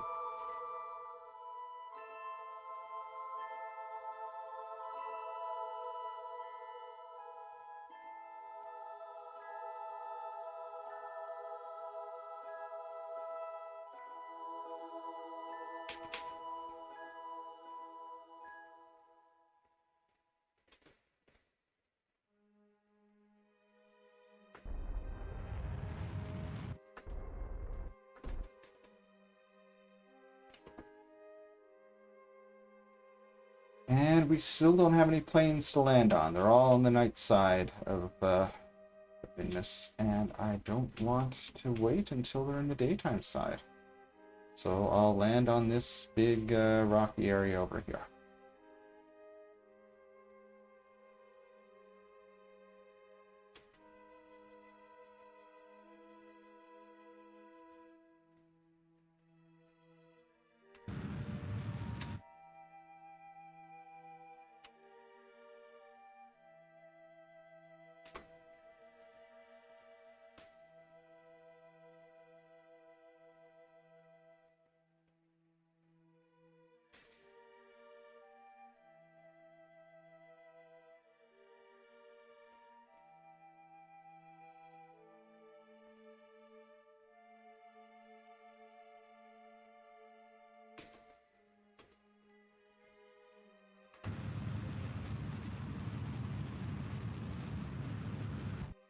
Better fuel, so yeah, go into my smaller rocket,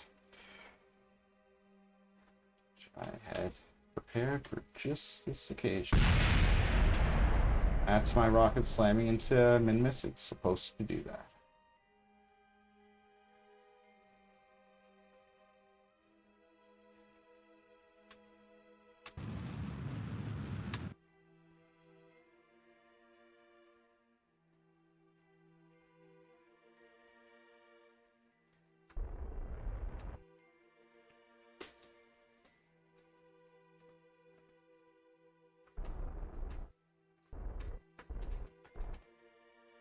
Alright, so let's get him out.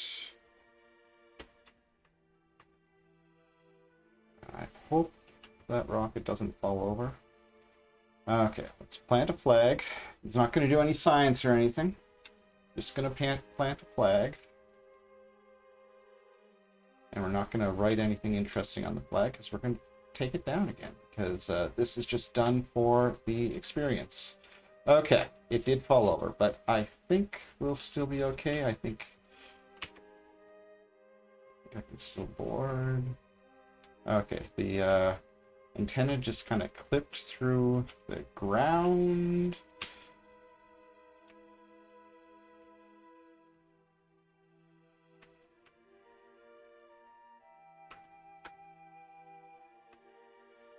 No, that's not the direction I wanted to go.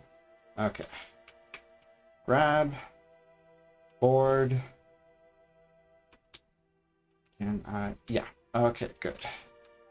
Gravity is so low that just the reaction wheel is enough to get me back pointed in the right direction. So let's get into orbit.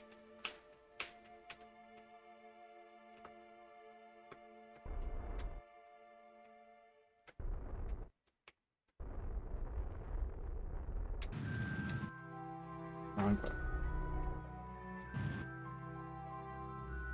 Okay.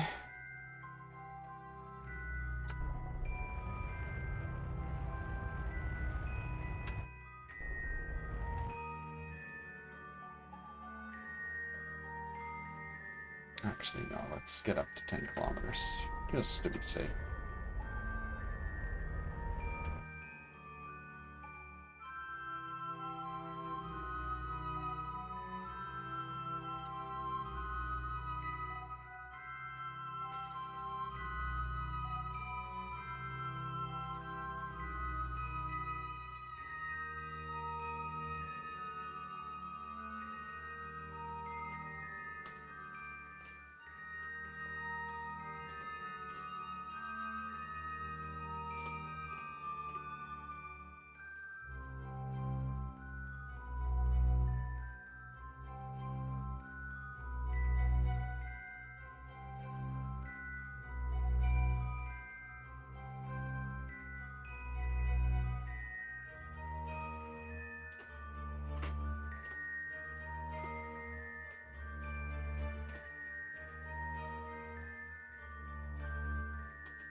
Okay, I'm in orbit, and I've got a whole lot of fuel, so that's not a problem.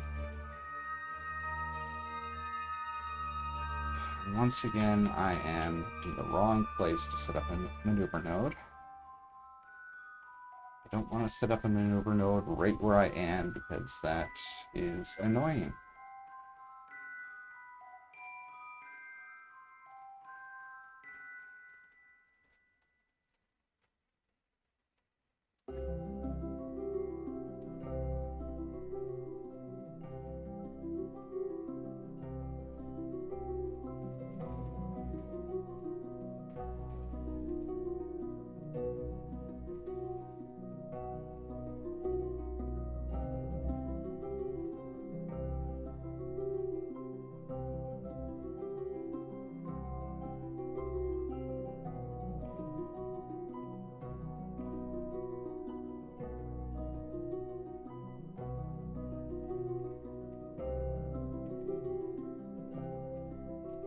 Okay, that should be a good maneuver, and let's just make sure. Okay, we still get 3 hours until that rendezvous target gets here. And now it's not going to rendezvous with the lander, but I will still have things for it to rendezvous with, so it won't be a total waste.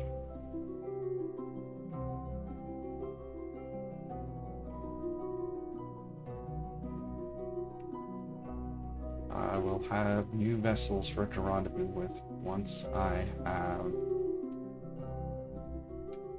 got my astronauts back down to Kerbin and got their science.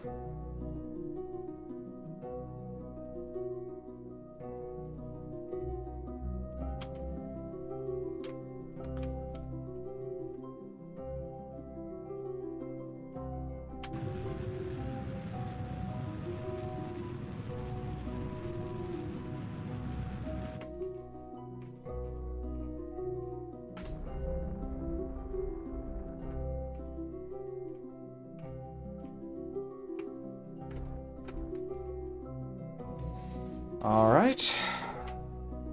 Now I just got to set the alarm clock.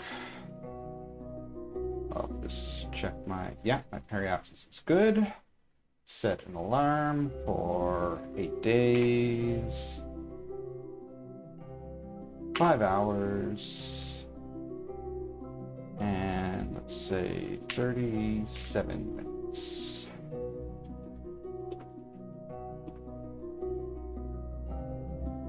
Link it to the the vessel, add alarm, and yeah, that's pretty far off from my other alarmed clock. It's yeah, it's more than an hour. It should be fine. Just wanted to make sure that I wasn't getting them both to re-enter at the same time, because that would have been tough to control. But no, there's an hour difference between the two.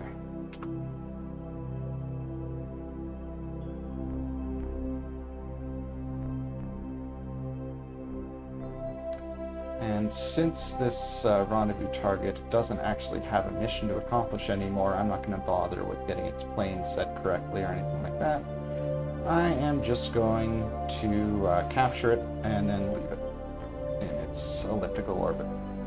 I think it had been set to one of my ships when I set up this maneuver node, which means that I should be capturing on the proper ascending descending node, so that I should be able to easily get into an equatorial orbit if I need to, but I don't need to yet, so I'm just going to capture it so it doesn't go flying off into who knows where. But beyond that, not going to do anything with it. It's captured, it's in orbit. If I need to do something with it later, it's available. So now I just need to wait until my ships get to their re-entry points. And while I'm doing that, I'm going to keep an eye on any more rescue missions, because I still need scientists.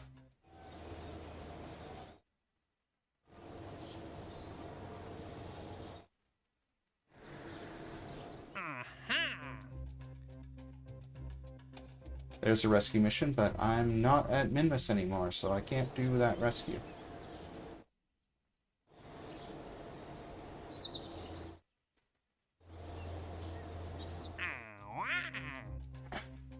Bill. Let's see what kind of Kerbal Bill is. Bill is a pilot, and I do not need more pilots.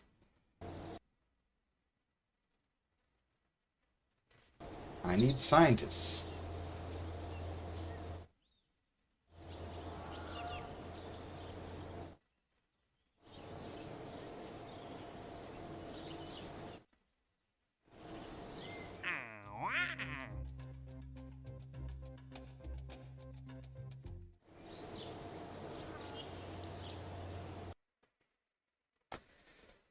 All right.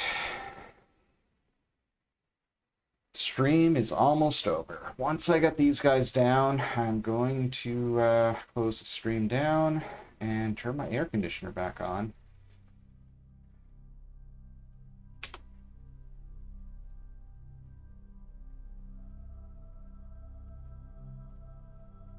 Because I could really use some air conditioning right now. Once again, I'm very glad I do not have a face cam, because you wouldn't want to see my face right now.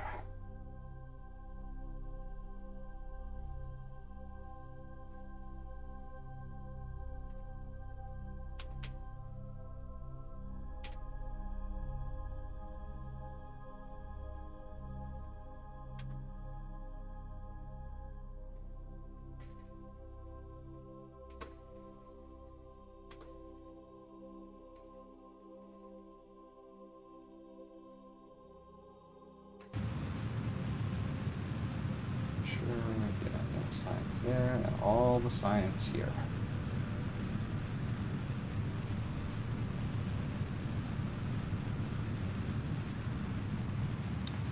This doesn't really matter since I'm going to be doing that anyway, but still like to have my antennas retracted.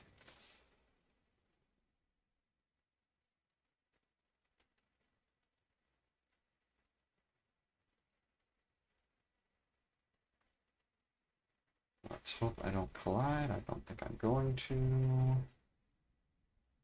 No, I'm going to bypass it. And let's see, how am I for ablator? I get lots of ablator, probably too much ablator.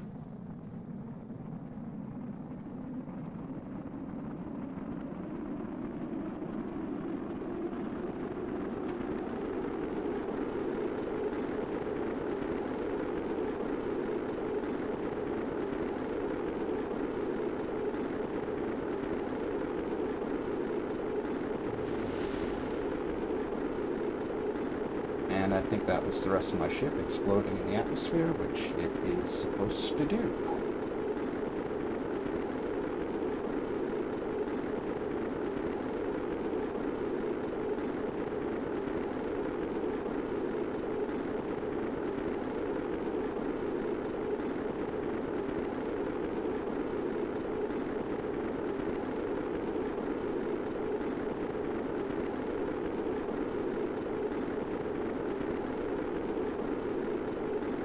Let's see, how close am I to doing the launch of that? Okay, 164 days. I think that'll be long enough to get enough science to make a good satellite. Send to do now.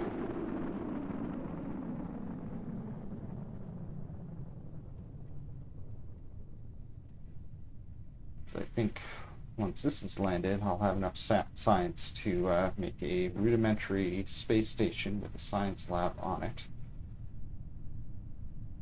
Won't be the kind of space stations I'd like to make. It'll be one that'll have to deorbit eventually once I get better parts, but it'll do for the short term.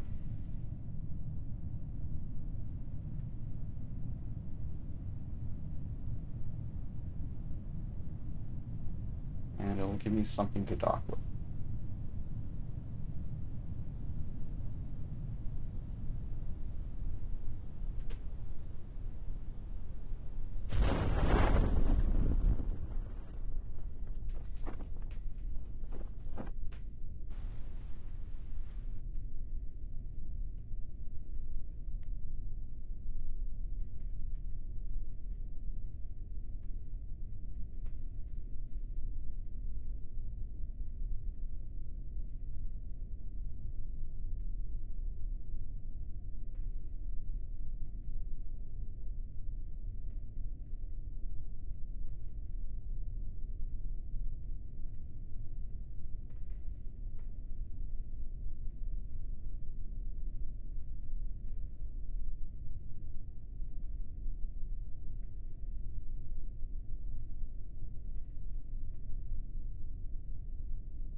And we are back from Minmus. We have returned home from orbit of Minmus. We returned home to the surface of Minmus. And the contract is complete. Let's recover the vessel and get our science.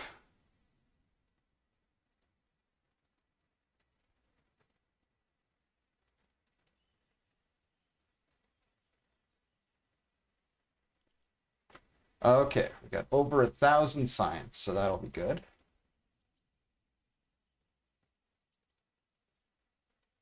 Bob Kerbin is, I think he is fully interplanetary trained now. Let me just double check.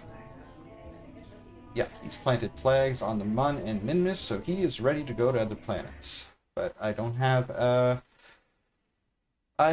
crew for him. I don't have his other crew members.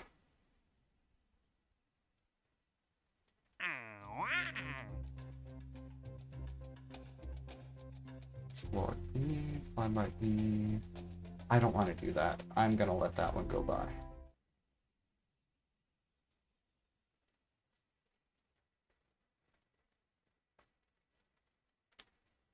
I don't want to return from a flyby Eve. I don't want to do a return mission to Eve until I can actually, orbit it and do some useful stuff.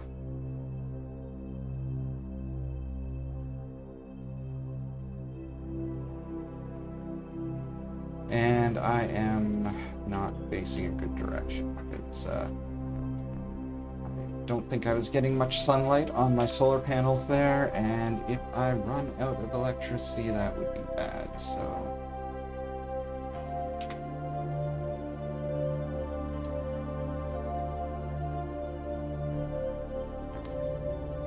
This doesn't need electricity as much since it is being properly piloted instead of relying on a probe core. It's still good to keep my batteries charged.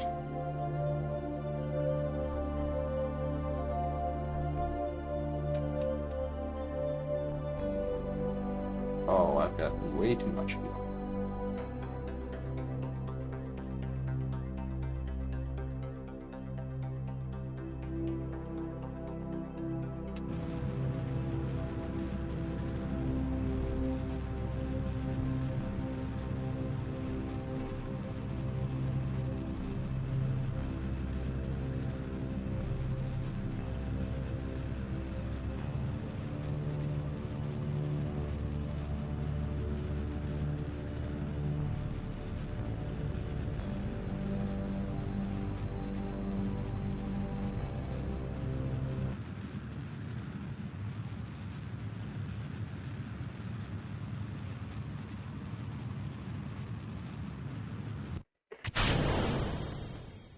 All right, now I'm going fairly slowly, so this re-entry shouldn't be a problem.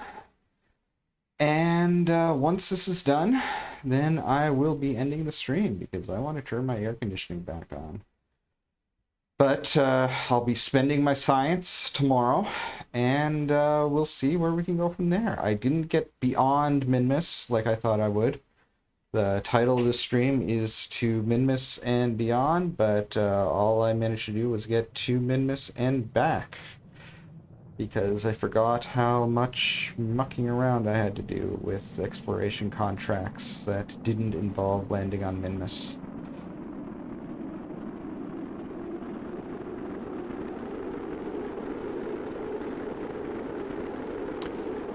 But now we've landed. Now we've got lots of science. So hopefully we'll be able to do something interesting next week. Which will be at 7 p.m. Eastern on Wednesday as usual. So if you're watching this on YouTube and you want to actually watch my stream, then I'd really appreciate it if you did. I want people in the chat. That's my main goal. I want to have a steady flow of people in the chat, so I'm not talking to myself this whole time. If you can't make the stream, then you know, the usual YouTube interactions would be nice. You know, like, subscribe, share, comment.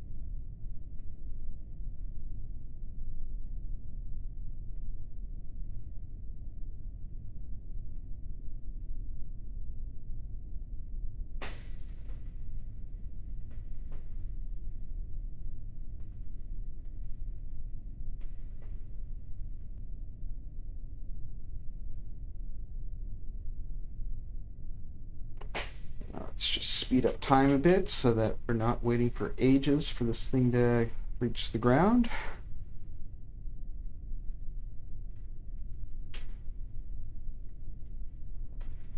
All right, cover the vessel.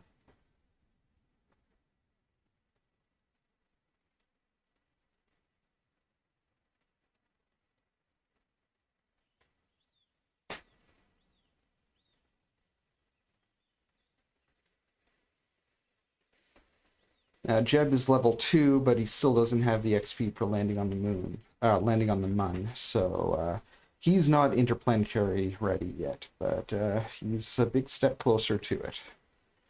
So yeah, that'll be it. We got more than 1,200 science, so it'll be interesting seeing what we'll spend that on next week. And for those of you who are catching me live on Twitch, thank you. I really appreciate it, especially the people who talked in the chat, except for that spammer that I'm going to have to report. But the rest of you, great. I really appreciate it. And those of you watching on YouTube, as I said, I stream every Wednesday at 7 p.m. Eastern. So hope to see you there. Good night.